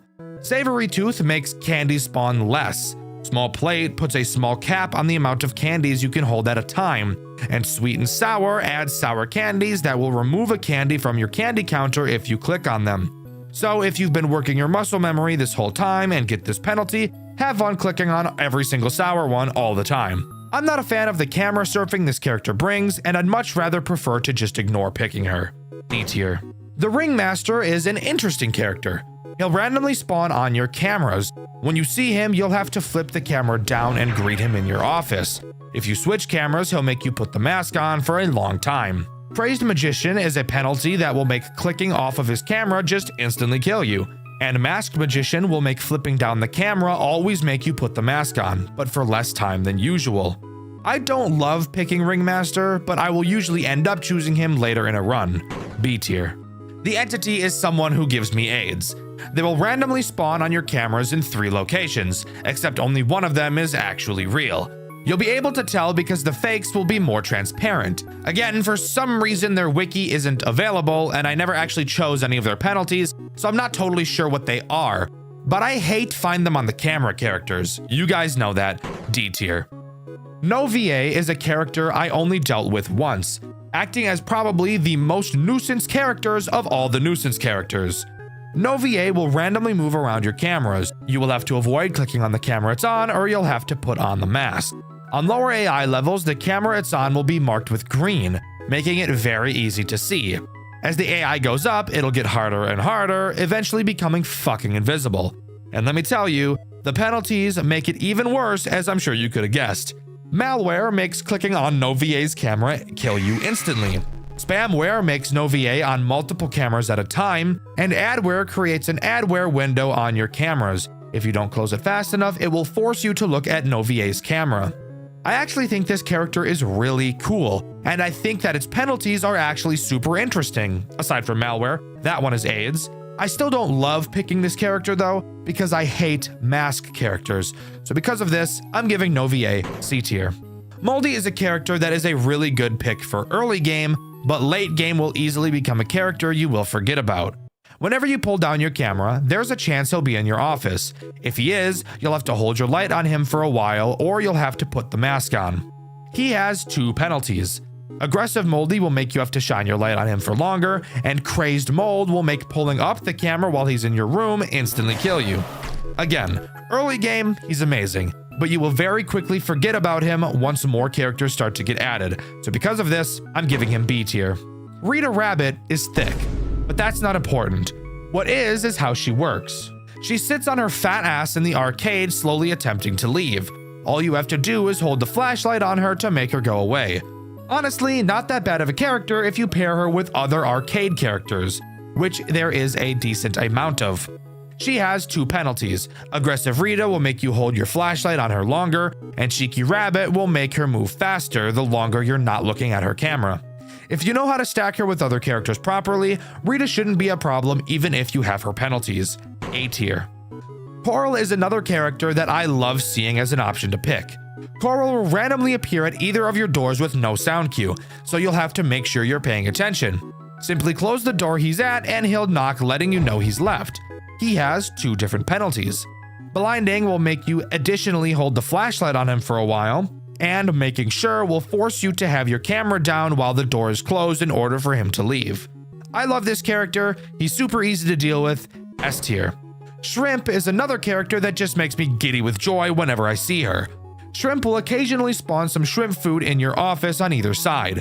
Whichever side it's on is the side you have to close the door of until the shrimp food disappears. The 2 penalties she adds are easily some of the best to deal with. Big Shrimpin' is a penalty that will cause the shrimp food to have the chance to be really big. If it's really big, you just have to close both doors. And Small Shrimpin' gives the food the chance to have the lid off. If it is, all you have to do is close the door to the opposite side of the food. Shrimp is incredibly easy to deal with, she's satisfying to deal with, and she doesn't use the fucking cameras, which I love. Easy S tier. Worm is the next character we have to talk about, and I avoided this guy like the plague. I was very scared of how it was going to work, so I never actually ended up using it. Worm will start in the dining room and go down your right hall and will stay there until you open the door. When you open the door, it'll crawl through your office. Avoid looking at it either by using the mask or looking at the cameras until it leaves. It also has 2 penalties. Snail makes it move across the office slower, and Digger will make Worm add another bar of power usage while it's at your door. Worm just seems like a character that would completely disrupt the flow of the night, and because of that, I'm putting it in D tier. Kyle and Bob are the 2 next assholes I want to talk about, and these guys are weird, and also really shitty and confusing, and I don't fully understand them. Kyle and Bob are 2 separate animatronics, but they work in tandem. Both of them are vent characters. If Kyle, the yellow one, enters your vent, you have to look at him on the camera or he will enter your office and make you use the mask. If Bob is in your vent, you can't look at him on the cameras or he'll enter your office and make you use the mask. The only problem is, I was never able to figure out how to tell which one entered the vent. At first, I thought maybe they'd alternate and I'd have to remember, but then during one run, Kyle attacked twice in a row. So I'm thinking there has to be something I'm misunderstanding about these 2. Of course, they each have 2 penalties. Crazed Sun makes them instantly kill you if they enter your office, and Eclipsed will make one of them invisible while the other is in the vent. I tried to like these guys, but because I'm retarded and can't fully figure them out, they were never for me. D tier. Magi is a pretty interesting character. He will consistently walk back and forth in front of your window. At random, he will make a sound cue letting you know he's about to attack. Come on, go, go. When he does, you have to close the door to the side he's on, leading to you needing to keep track and remember which side he's on at all times. This isn't too bad for someone like me who tries to be able to stay in the office as much as possible. Magi has 3 penalties. Reach around will change the way his sound cues work. If he says Surprise, or you won't see this one coming. you will then need to close the door to the opposite side he's on. This can be confusing for obvious reasons. Do It Myself is a penalty that will make Magi attack the opposite door whenever you deal with his puppet the first time. And Invisimagi makes him fucking invisible, as I'm sure you could have guessed. Magi is not my favorite, but I have no problem picking him later in the run when things are getting tight.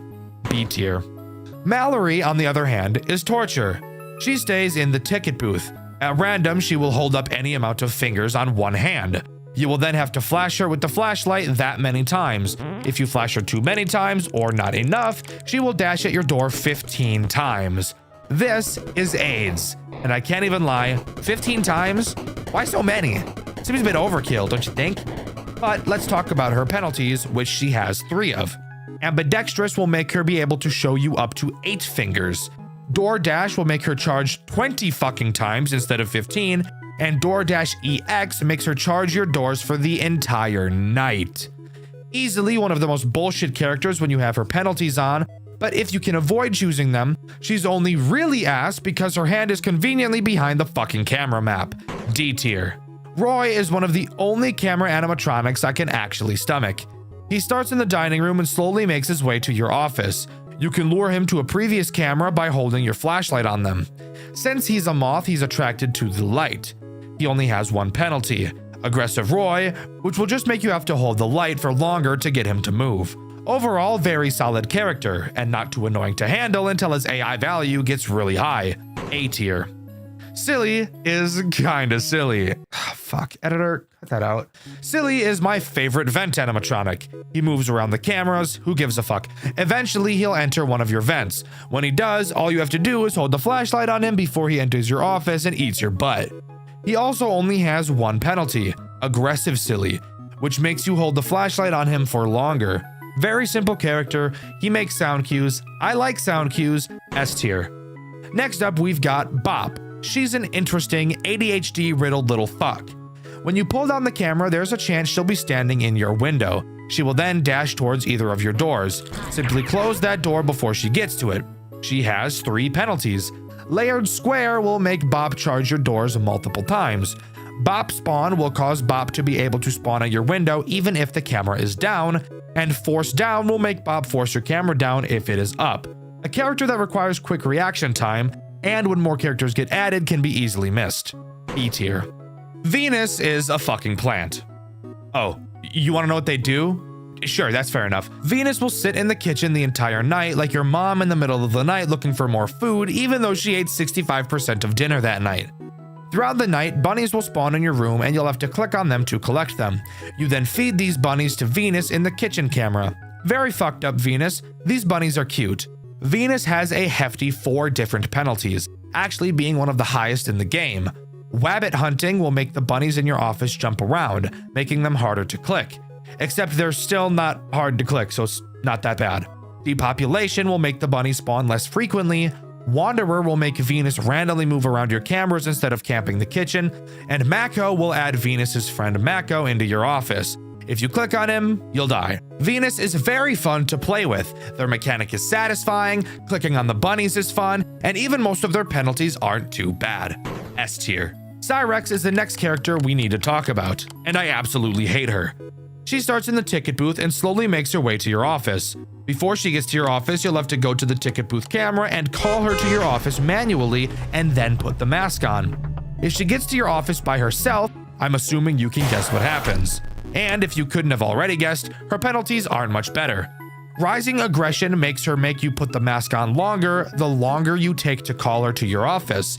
And call tracker will randomize the camera the call button is on every time you use it. This character is Torment. This character is Anguish, F tier.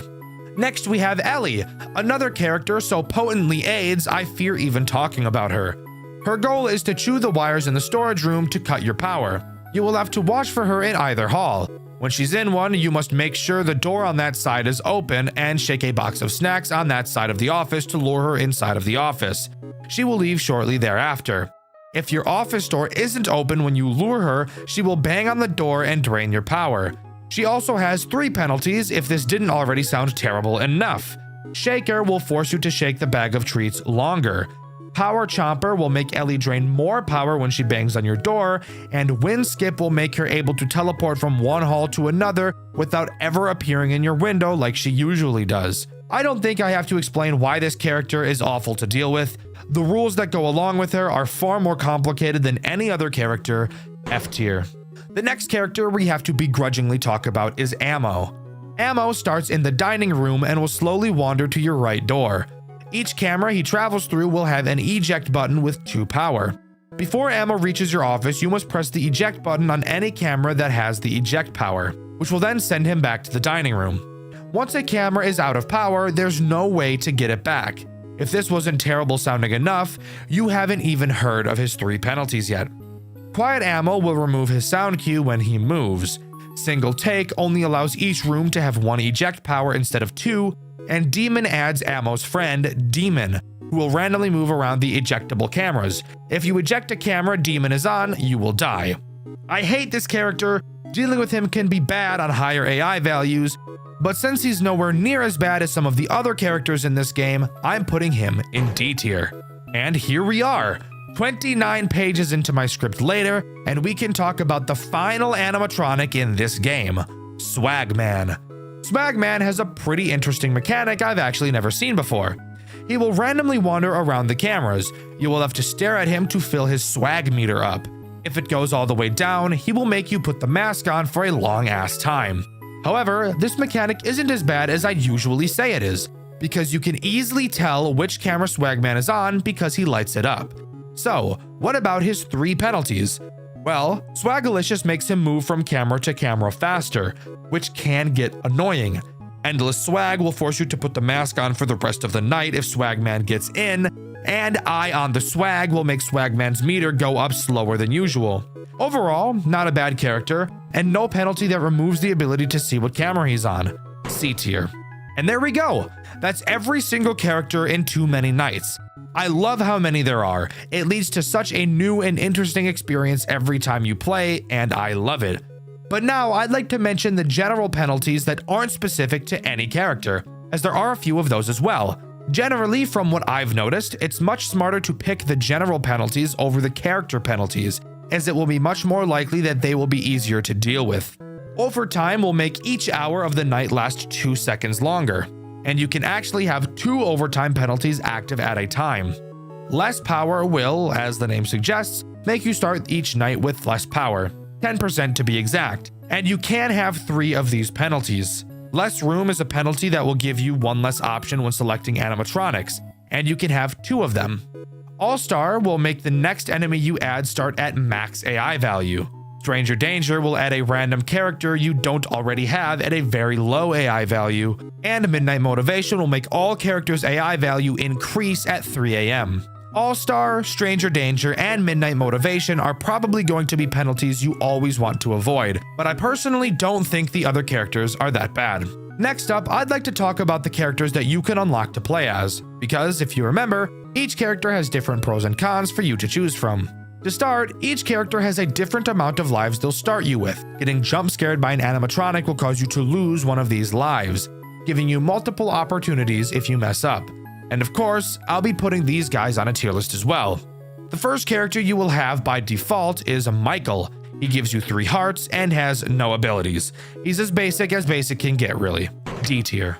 You also, by default, have 3 other much more interesting characters. The first being Elizabeth. She gives you 4 hearts and forces the enemies to have their AI values increase slower. But as a con, you'll receive half the amount of coins you'd usually get. The low AI value honestly makes her pretty valuable, but of course, never being able to buy anything is never fun. C tier. Evan is the next auto-unlocked character. He gives you 3 hearts, makes all enemies start on a higher AI value, but to compensate, nets you 1.5x more coins, which will be nice for when we talk about shops later in the video. High AI values are never super great, especially if you're dogshit at FNAF games like I am, but overall, he is nowhere near the worst character to choose. C tier. Cassidy is the last character you'll unlock by default. She only gives you 1 heart and makes every single enemy start at maximum aggression, and forces you to pick a penalty every single night. She also will never allow you to see shops. Instead, you can use your money to remove penalties in animatronics. I don't care that you can remove things. Having to pick a penalty every night whilst also only having 1 heart is pure AIDS. F tier. Henry is the first character on the list to unlock. However, you can unlock them in pretty much any order you want. Henry is unlocked by beating at least 1 night while using Michael, Elizabeth, Evan, and Cassidy. Something that should be very easy to pull off. He gives you 3 hearts and gives you way more options when picking enemies, penalties, and shop items. However, you will be forced to pick more enemies and more penalties. The last thing you're going to want to do is give yourself more threats. So even though your option pool is bigger, the cons outweigh the pros here a lot. D tier. Gabriel can be unlocked by having 2 penalties active in a run that affect Freddy. He gives you 3 hearts, gives you a guaranteed shop every single night. But as a downside, each character comes with a few of their penalties already added. I'm sure you know what I'm going to say, and a lot of character-specific penalties are horrific. Sure, you may never have to pick a penalty after beating a night, but I really don't care about that as much as getting butt-fucked by character penalties. F tier. Jeremy can be unlocked by getting a power outage on night 3 and beyond and still surviving the night. Generally one of the harder characters to unlock. He gives you 5 hearts. You start the run with 500% power instead of 100%. The nights are shorter than usual, but as a downside, your power carries over from night to night. But don't let that fool you. 500% power is a lot of fucking power, and if you're good at enemy building, you can easily make that last a long time. And 5 hearts is a fuck ton. Easy A tier character. Susie will be unlocked if you die to Chica twice in a single night and then beat that night. She gives 3 hearts. Each enemy starts at max AI value, but you gain 1 life after you beat a night. Now, at first glance, this may sound really bad, but I actually had my second best run ever using Susie, and it's 100% because of that life gain. With characters always on max difficulty, there's no way for them to get harder, so you'll get used to them at their hardest difficulty pretty quickly. Sure, she's not the best, but she definitely isn't as bad as she sounds. B tier. Fritz is unlocked by having 100 or more coins at one time in a single run. He gives you 2 hearts, and your lives are attached to the number of coins you have. To be specific, for every 50 coins you have, that equals 1 heart. Overall, this character is more confusing than it will ever be useful, actively discouraging you from ever buying anything. You're better off just using Michael, as there's no real downside. D tier. Fitzgerald is unlocked by beating Night 5 in a run whilst only picking the leftmost enemies and penalties. I actually struggled a bit unlocking this character, so what does he do? Well, you start with 3 hearts, and each enemy and penalty are randomized each night, meaning the 3 enemies you pick on Night 1 will be different on Night 2, and you can also pay to reroll, as well as getting a shop every single night. This character really just serves as what I'm going to call a challenge character. You would never actually want to bring this character into a legitimate run, and because of that, I'm giving him an F tier.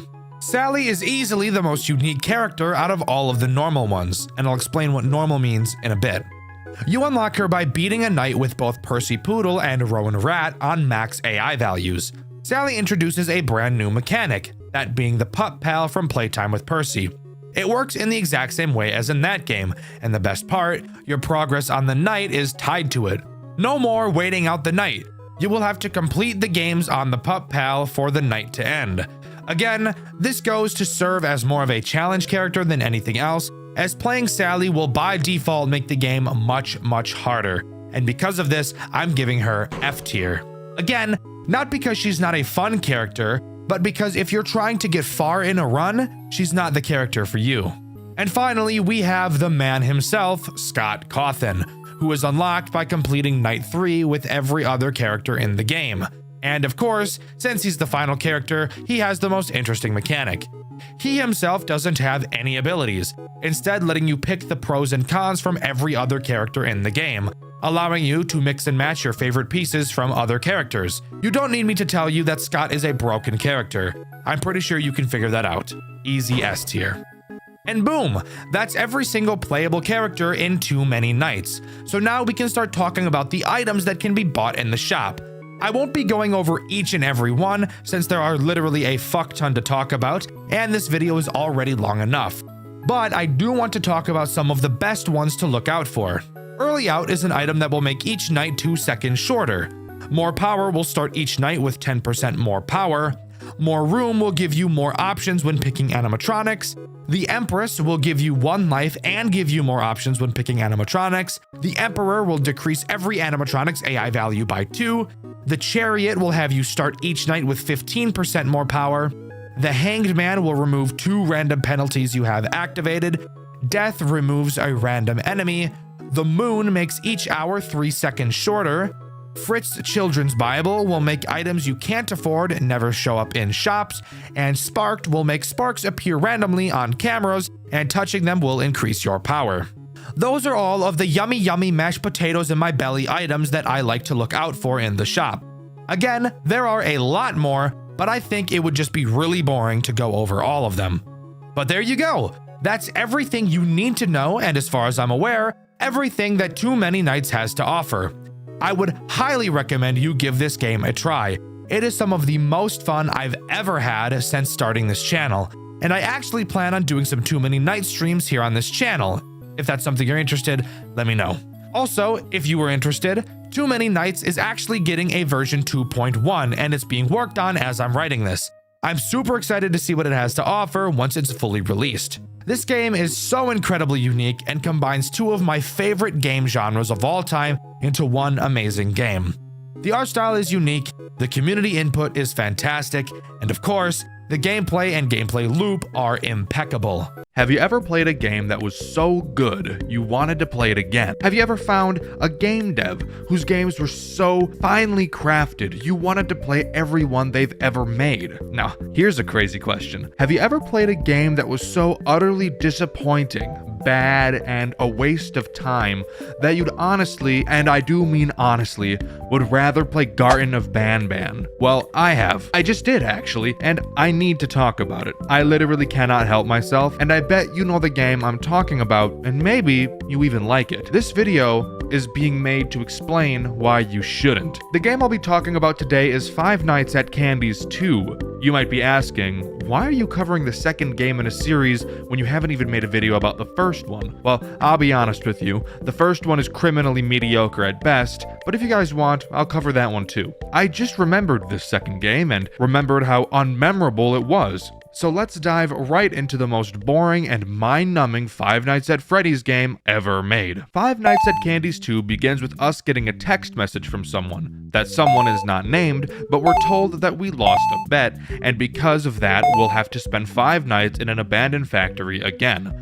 Note that this person says, again, which would lead one to believe that we've had to spend 5 nights here before. And let me tell you, when there are killer animatronics somewhere, you survive 5 nights there, and then agree to a bet where the loser has to go there again, I guarantee you're not taking that bet and you're not going there again. So I have a theory about our player. They're brain dead. That has to be it, because no one else on Earth would be that stupid. Anyways, then we get slingshotted into the first night, and that means I'm plagued with the burden of telling you about the worst part of this game, playing the game. Instead of being in an office, we're in the middle of a hallway. Why? Because we're the king of making bad decisions. There are several rooms with only one entrance, but we instead choose to sit in the one room in the building that has about 6 fucking entrances, so our chances of living are as small as possible. It's also a good idea to mention that this hallway we're in is darker than the abyss, so seeing is impossible, but don't worry. We came prepared with the worst possible form of light that we could possibly think of. An old-ass camera that has a flash. Again, remember, we've been here before, for 5 nights, and we came back with a terrible form of lighting even knowing how fucking dark it is. Brain dead. I will continue to emphasize this. Brain dead. Do we have a camera system? I hear you asking. Of course we do. Is it good? I hear you asking. Not even a little bit. Looking at the camera, you'll see a bunch of phone symbols. For some reason, almost every room in this building has a phone in it. Now remember that this building is supposed to be a factory. Why would there be a phone in every room in a factory? Have you ever worked in a factory? Let me tell you, factories are some of the loudest buildings on Earth. I would say it'd probably be quieter to work at a nuclear testing ground than it would be to work in a factory.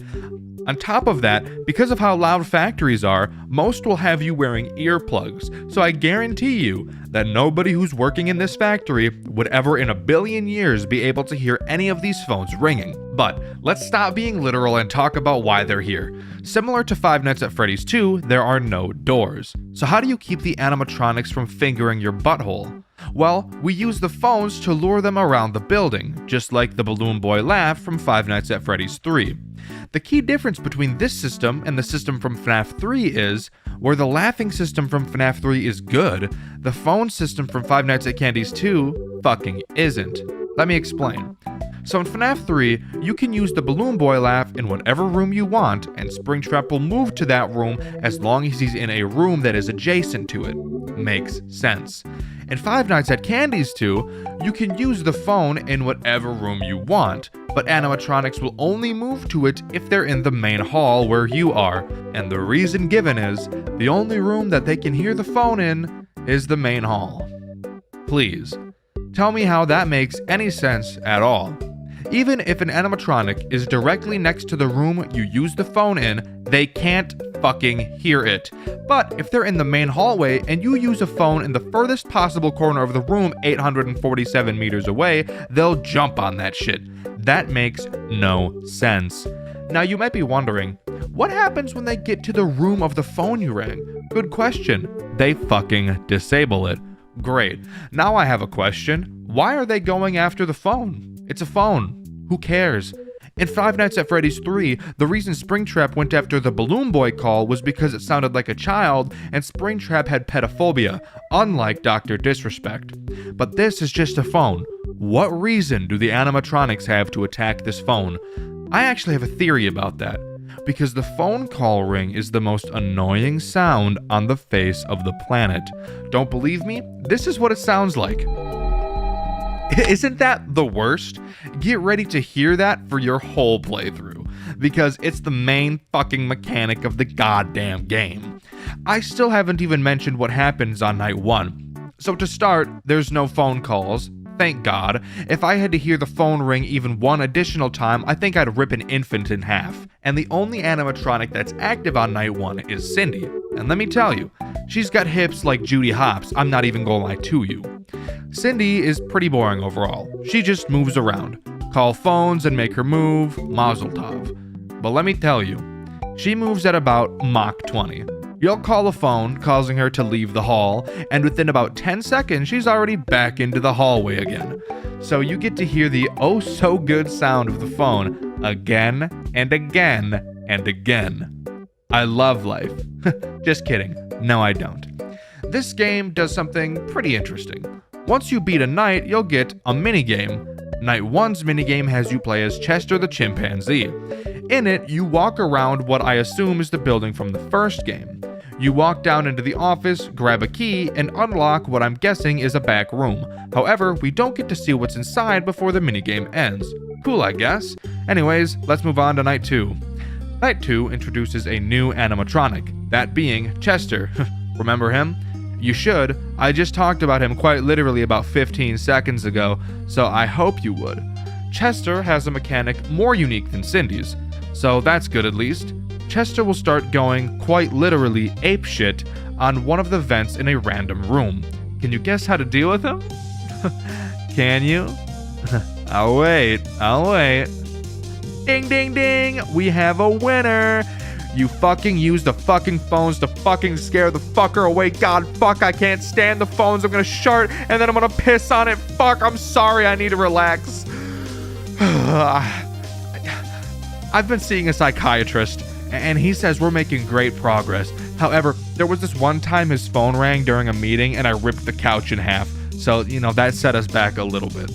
Anyways, once you use the phone, Chester will run away like a bitch. If you don't use the phone fast enough, he'll climb through the vents and kill you. Very easy mechanic overall, but when mixed with the fact that when a phone is being called, you can't call another one, that's when it starts to get hard. Because you'll send Cindy to another room, and then directly after, Chester will start pounding on a vent in another room. Fuck me. Now I have to wait 30 seconds to use a phone again, and in that time, Chester has already tied me up, looking at me up and down and shit. But once we get through Night 2, we can move on to the post-Night 2 minigame. In this minigame, we play as the Penguin. I looked up his name, and his name is just the Penguin. Very creative, guys. Great work. In this minigame, we're tasked with picking up the remains of Chester and stuffing them into a box. Let's imagine that all of these animatronics are friends for a second, okay? That's super fucked up. Yeah, go pick up your best friend that's been ripped into fucking pieces and just throw him in a box. No funeral, no burial, just toss him in there. I feel bad for the Penguin. First he's got no name, and now he's on crime scene cleanup. Trying our best not to think about it, we move on to Night 3. Night 3 introduces two new animatronics, Candy and the Penguin. Candy is boring as fuck, literally just doing the exact same thing that Cindy does, which makes you wonder, what was even the point? The Penguin, however, does do something pretty interesting. The Penguin can randomly appear on any camera. If you look at him for too long, he will disable your cameras for a while, making you unable to look at them, retroactively making it impossible to call the phones, which is arguably a good thing, because I'd rather put a gun in my mouth than listen to the phone ring again. Now, I'm gonna pause real quick and ask you guys, does this mechanic sound a little familiar to you? Well, that's because it's quite literally just Balloon Boy's mechanic from Five Nights at Freddy's 3, with borderline zero differences. Ah yes, originality, how uncommon you are. But hey, it is better than Candy, to be fair, because the frequency in which I have to repeat myself in this script is making my ears ring. Ring? Hold the fucking phone over. Ring. Host Night 3 minigame time. Aren't you excited? You better be excited. In this minigame, we play as Blank. Our task here is to pick up 4 drawings. I would say that's irrelevant, but if you spend as much time as I do looking at and studying FNAF games, you'd know that Blank's purpose is to literally be drawn on by children, so this actually makes a little bit of sense. 3 of the drawings don't really mean dick, but there is one drawing I'd like to draw your attention to, only because it's the only thing in this game that I think is unsettling. A drawing of a sad kid with the text, "Where's Chester?" It's just unsettling because we know what happened to Chester, but this kid doesn't. It's a very small detail, but I have to do my best to find something positive in this dumpster fire of a game. After we collect all 4 drawings, it's time to move on to Night 4. Night 4 literally introduces no new animatronics. So we're just going to talk about the post-Night 4 minigame. I'm going to be honest with you guys because we're friends, pals, homies, some might even say buds. This minigame has no fucking purpose existing. You can tell that the devs just thought, oh fuck, I can't think of another minigame with substance, and then made this minigame. In this minigame, you play as Cindy, and your task is to walk down to the office, grab Candy's tie, and give it to him.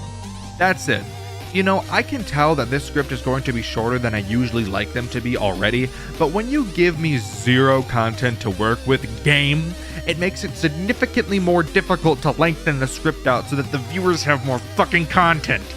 But I guess I'll just go fuck myself then, and we'll move on to Night 5. Night 5, thankfully, introduces a new animatronic for me to complain about, Blank. Technically, Blank can come in Night 4, it's just super unlikely, but we're not going to talk about that. Can you guys guess what Blank does? If you guessed the exact same fucking thing that Candy and Cindy do, you're fucking right. Why even try to make a mechanic that's interesting when you could just Control-C, Control-V code, right? That's so awesome!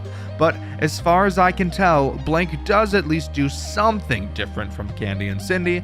If you call the phone that's in the room he's in, he will disable it almost instantly, and that's about all that's different. Boring ass, dumbass, bitch, robot, bitch. You know, I really honestly wish I had more to talk about when it came to this game, but of course, it's a disappointment of a game, so I really don't. But we can talk about the post-Night 5 minigame.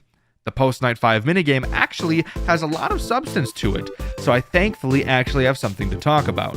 In this minigame, you play as Candy, and your goal is pretty unclear. As you wander around the building, you stumble into a room where you see police officers guarding the doors, with police lights flashing on the outside of the building. As you walk into the office, you see the corpse of what appears to be another police officer, and deep laughing can begin to be heard. As you continue to walk around the building, you'll notice that the door that Chester unlocked in the first minigame is now open. As you go to walk up to the door, 3 police officers bust the door down and tase the fuck out of Candy's plump ass. Isn't it crazy that this minigame has been more fun than the entirety of the rest of the game combined? God, you know, this should have been the game with absolutely nothing else, and I probably would have had more nice things to say about it. But let's move on to Night 6, because it's FNAF, so of course the title of the game is a lie. Night 6 removes every single animatronic we've seen so far, but adds 2 new ones, the rat and the cat. I'm sorry, did I say adds? I meant replacements, because these 2 animatronics literally add nothing new to the game. Both characters act the same way Candy and Cindy do, but the cat also has Chester's ability to pound on the vent, and the rat has the penguin's ability of forcing your cameras to reboot if you look at him for too long. Is this night good? Literally no. Is it unique? Literally no. Did I have a good time playing it? Literally no. Did I have a good time playing this game at all? Literally no. Am I having a good time writing this script? Kinda, I guess.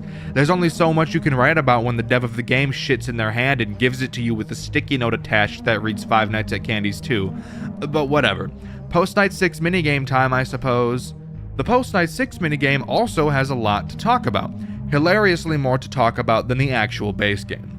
This minigame starts with us playing as Old Candy, as we follow a Shadow Candy around the building. He leads us to an open door with a worker inside. As we approach this worker, he turns around and is rightfully frightened and tases the fuck out of us. Usually that's where these minigames would end, but we actually get to continue. Next, we're back in the body of Blank with the task of picking up a bunch of pictures again, with the final picture being a drawing of Shadow Candy, and as the picture leaves our screen, we see Shadow Candy behind us and then he clanks Blank's cheeks. Bars. However, we're still not done playing this minigame. Next, we're back playing as Old Candy and again are tasked with following Shadow Candy around the building.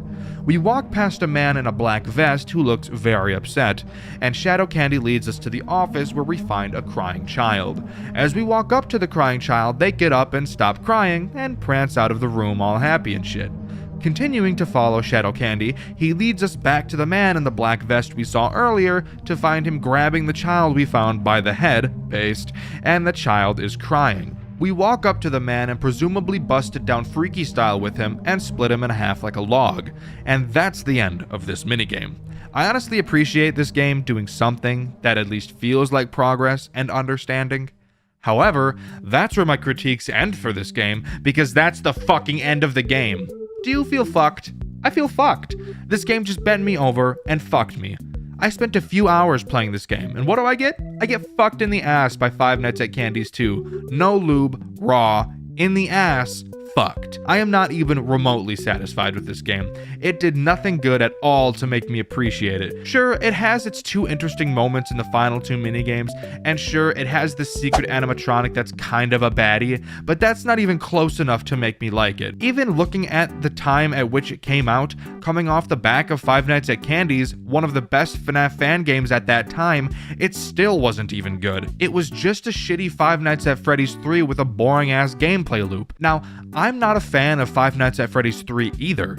I think overall it's a pretty bad game, but it was original. This dog shit did what that dog shit did, but even more dog shit. I would rather put a toothpick under my toenail and kick a wall. I would rather play Moozy again. I would rather peel my own skin off and pour salt on it. I would rather watch old Markiplier and try not to cringe at how eccentric he was. This game had so much it could have done, and for some reason it just didn't. It had so many animatronics to work with, which could open the door to so many unique mechanics, but instead it chose to have all of them do the same thing, which just makes for an experience that is so catastrophically boring. The gameplay felt useless, the minigames felt useless, and the fucking phone call makes me want to strangle a baby deer. But let me know what you think. Do you think this game is actually a masterpiece, or have you realized that you were blinded by nostalgia? I'm super interested to see what you guys have to think. In the last video, I asked you guys if you thought Five Nights at Freddy's Secret of the Mimic was going to be good or not, and my favorite comment was this one by Ryko Janes. They said that they thought the game was going to be dog shit, and sadly, I agree with that. I have no trust in Steelwool after seeing what they did with Security Breach. Those games were franchise ruining, and there's literally no arguing that. I don't have high hopes, but in the back of my mind, I do hope they prove me wrong. The question of this video is, do you think Five Nights at Candy's 4 will come out? And if it does, do you think it'll be any good, and why? Also, I have a super cool announcement to make. Recently, I've released my first game, Zach's Game. It's a super fun survival horror game about playing a card game against a serial killer. I'll have a link to it in the description below. I think you guys will really enjoy it. It's really fun and definitely worth your time. With the question of the video being asked, I've been Dxtr, and I'll see you guys in the next video. See ya!